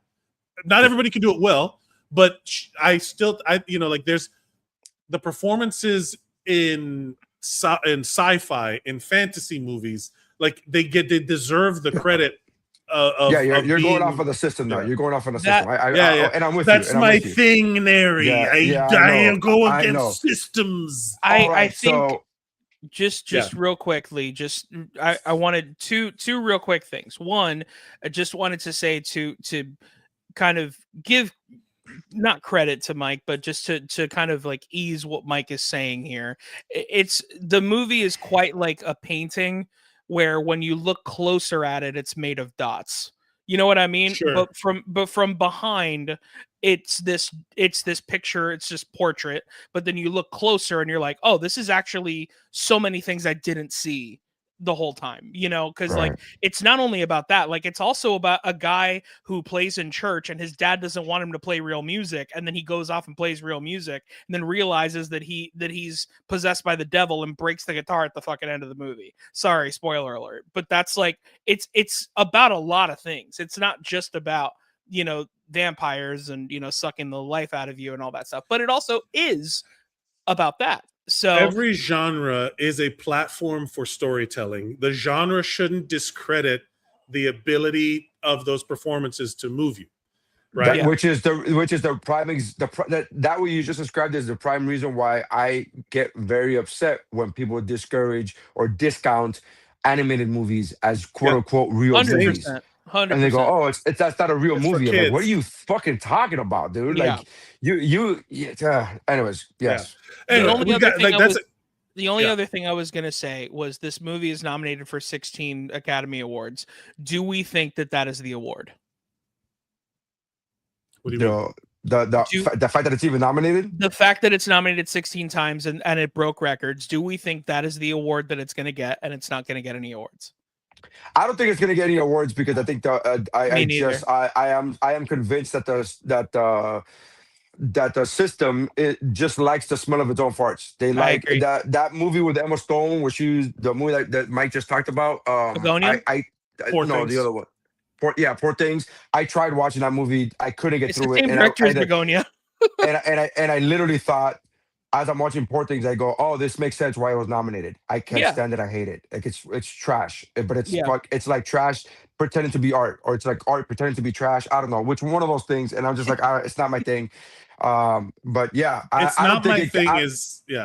I don't think it gets. I don't think it wins. But if there's a fair and just world, I hope Ryan Coogler wins, only if only because it would help him. Not that he needs it, but it would help him to make more movies. Again, not that he needs it. I think the about industry's all of the already on movies alert. I think about all of the movies by Black filmmakers that didn't get made that could have been sinners, that could have been great, and people discredit like how much, you know, like it's one of those things where like Black cinema is always viewed as like Black exploitation. It's like, no, there needs to be real, and it can't just, it's not always just slave film, you know, like if you give other people other than white European descendant wealthy white people the ability to make movies, man, you're going to get a variety of opinions and perspectives and execution methods and strategies about storytelling that resonate with people without being gatekept by white European, you know what I'm saying? White men, old white men. Anyway, all right. Number one, that was a great number one. I mean, look, we're talking about it for 20 minutes, so it's like a good number one. Yeah. Neri, what was your number one? Because I feel like we're sharing. My number one is the most rewatched movie that I've watched in easily 2025, but I would prefer to say I've rewatched this movie. It's Superman. I fucking love Superman. Yeah. I loved everything about this movie. It moved me to tears, legitimately. Like I truly, really and truly, it moved me to tears. The social commentary above that, the fact that it got so much stupidity from conservatives before the movie even came out. Like, stop making Superman woke. It's like, oh, tell me you haven't read a comic without telling me you haven't read a comic ever in your fucking life, you dumb motherfuckers. And everything. I love the fact that everything that James Gunn did in this movie, from showcasing a superhero movie without it being an origins movie, without it being an origin story, was phenomenal. Showing us Mr. Terrific, which this movie was damn near a Superman and Mr. Terrific movie, was so good because Mr. Terrific, a hero who never gets talked about, who barely ever gets talked about.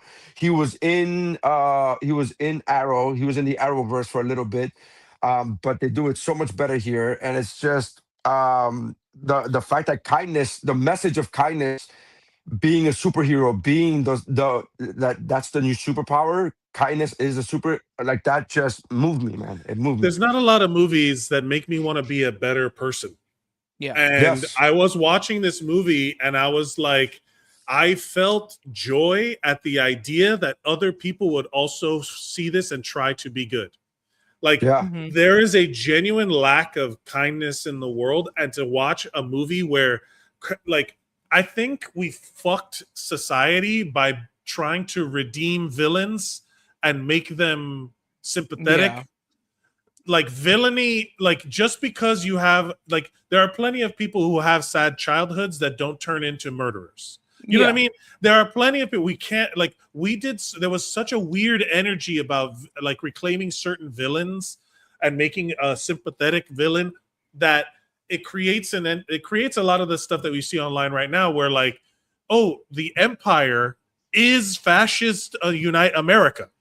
But there are people who are like, the Empire did nothing wrong. Thanos did nothing wrong. Hey, I get, like, you don't understand media literacy. I get that you don't have media literacy, but that's going to make it bad in the world. So to have something like Superman, and then I saw so many, you want to know, and I tell you this is what makes me emotional, because I saw it in Detroit as well by myself. I was on an assignment. I was working in the labor movement, trying to organize a hospital to unionize. Back when you had a job. Back when I had a job.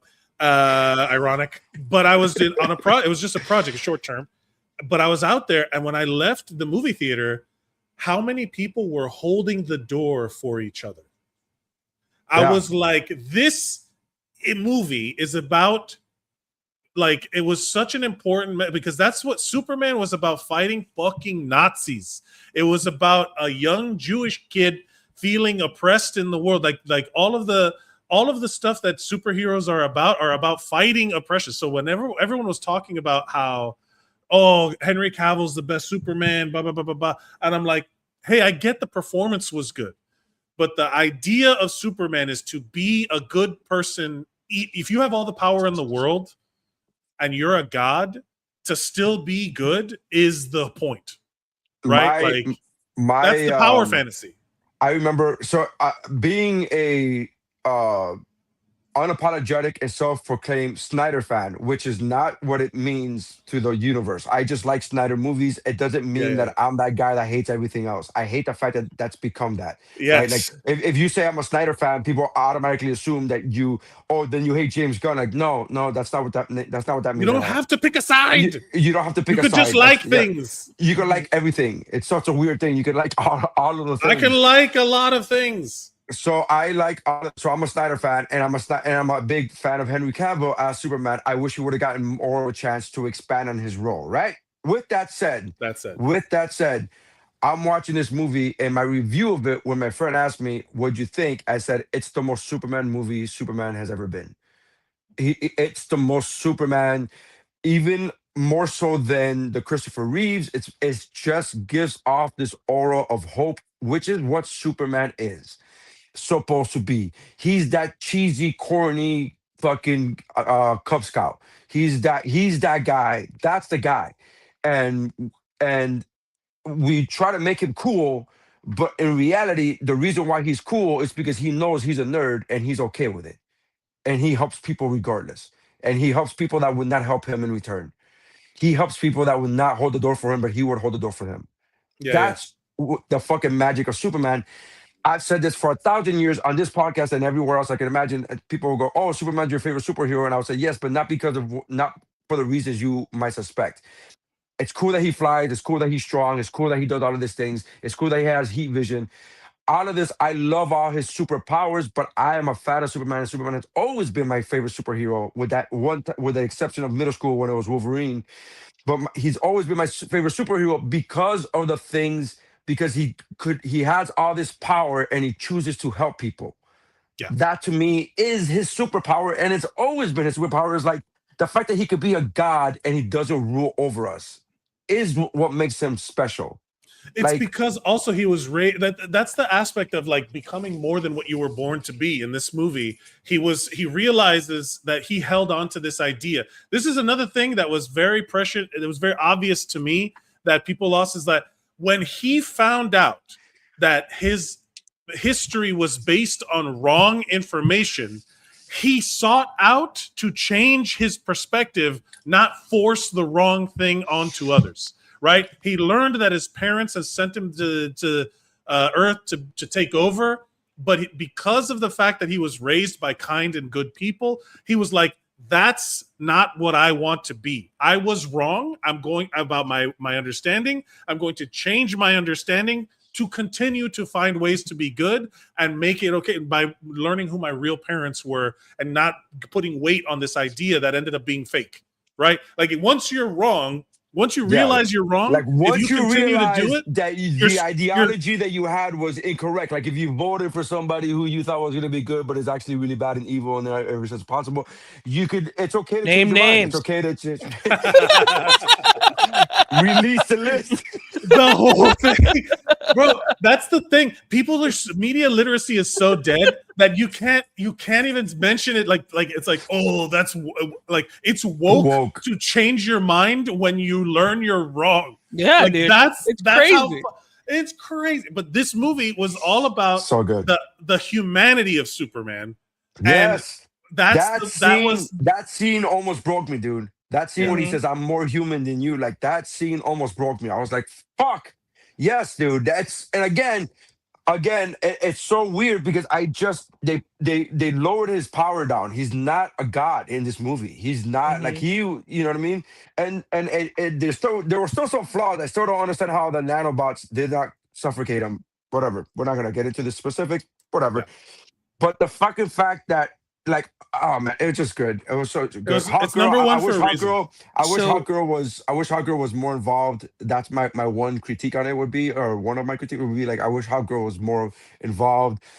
And this is where going against the system comes in because he's expected to build a universe, right? He's expected to build a cinematic universe, which you can see all of the pieces coming together. But again, I'm a big believer in that movies should be self-contained. I love the MCU, but that's over now. Tell me, movies should be TV should be TV, and movies should be movies. If you can't tell me a contained story then it should be a TV show. If you can't keep it into one single thing, and you have to split it up and make it a TV show. If you're gonna show me a movie, give me a beginning, a middle, and an end. And that it's great, man. That's the system. But that's the only flaw in Superman is that it's part of this bigger. I would have loved to have seen, like, again, all of these pieces represented, but the character of Superman drove the whole movie. The relationship that he has with humanity, with Lois Lane. What a perfect Lois Lane. Yeah. He deserves better than Lois Lane, but whatever, that's fine. I mean. That's fair. She's a perfect Lois Lane. Don't get me wrong. Perfect. She did really well, Lois Lane. However, I, as a person, as a being, should not have to convince you for you to love me. I should not have to fucking be selling myself to you to love me. You should just love me. I shouldn't have to save you, and I shouldn't have to go save a dog for you to be like, hey, he actually is a good guy. Fuck you. Fuck you. He's starting to understand the positivity a little more. Go to therapy. Go to therapy. That's the connection to the story. That's the story connection, though. You're saying that about the character. Yeah, I'm saying that about the character. Go to therapy, Lois. Go to therapy. Get your shit together because she has to I don't know. I'm such a maverick and I'm so independent. All right, fucking lone wolf. Go get your shit figured out before you go into a relationship. Get the fuck out of here. I'm excited to see Superman. He's literal Superman. He's not good enough for you. He's not fucking good enough for you. Literal Superman. Okay, whatever, bro. Whatever. Okay. He's good. Okay. I will say that you're starting to sound like Mike Valdez talking about the materialists. Well, I'm playing it up. You sound like this is deeper. This is starting to sound pretty personal. This is about you. And then he loses weight. He loses weight, and it's still not enough. No,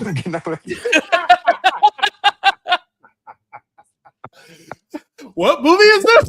What movie are we talking about? What? It's anyway, you go on. Oh man, what a good. So let's see. I'm gonna give you a rundown real quick. Top 10 movies of the. We'll clip this later to be posted for social media content because our lives are run by algorithmic AIs. Here we go.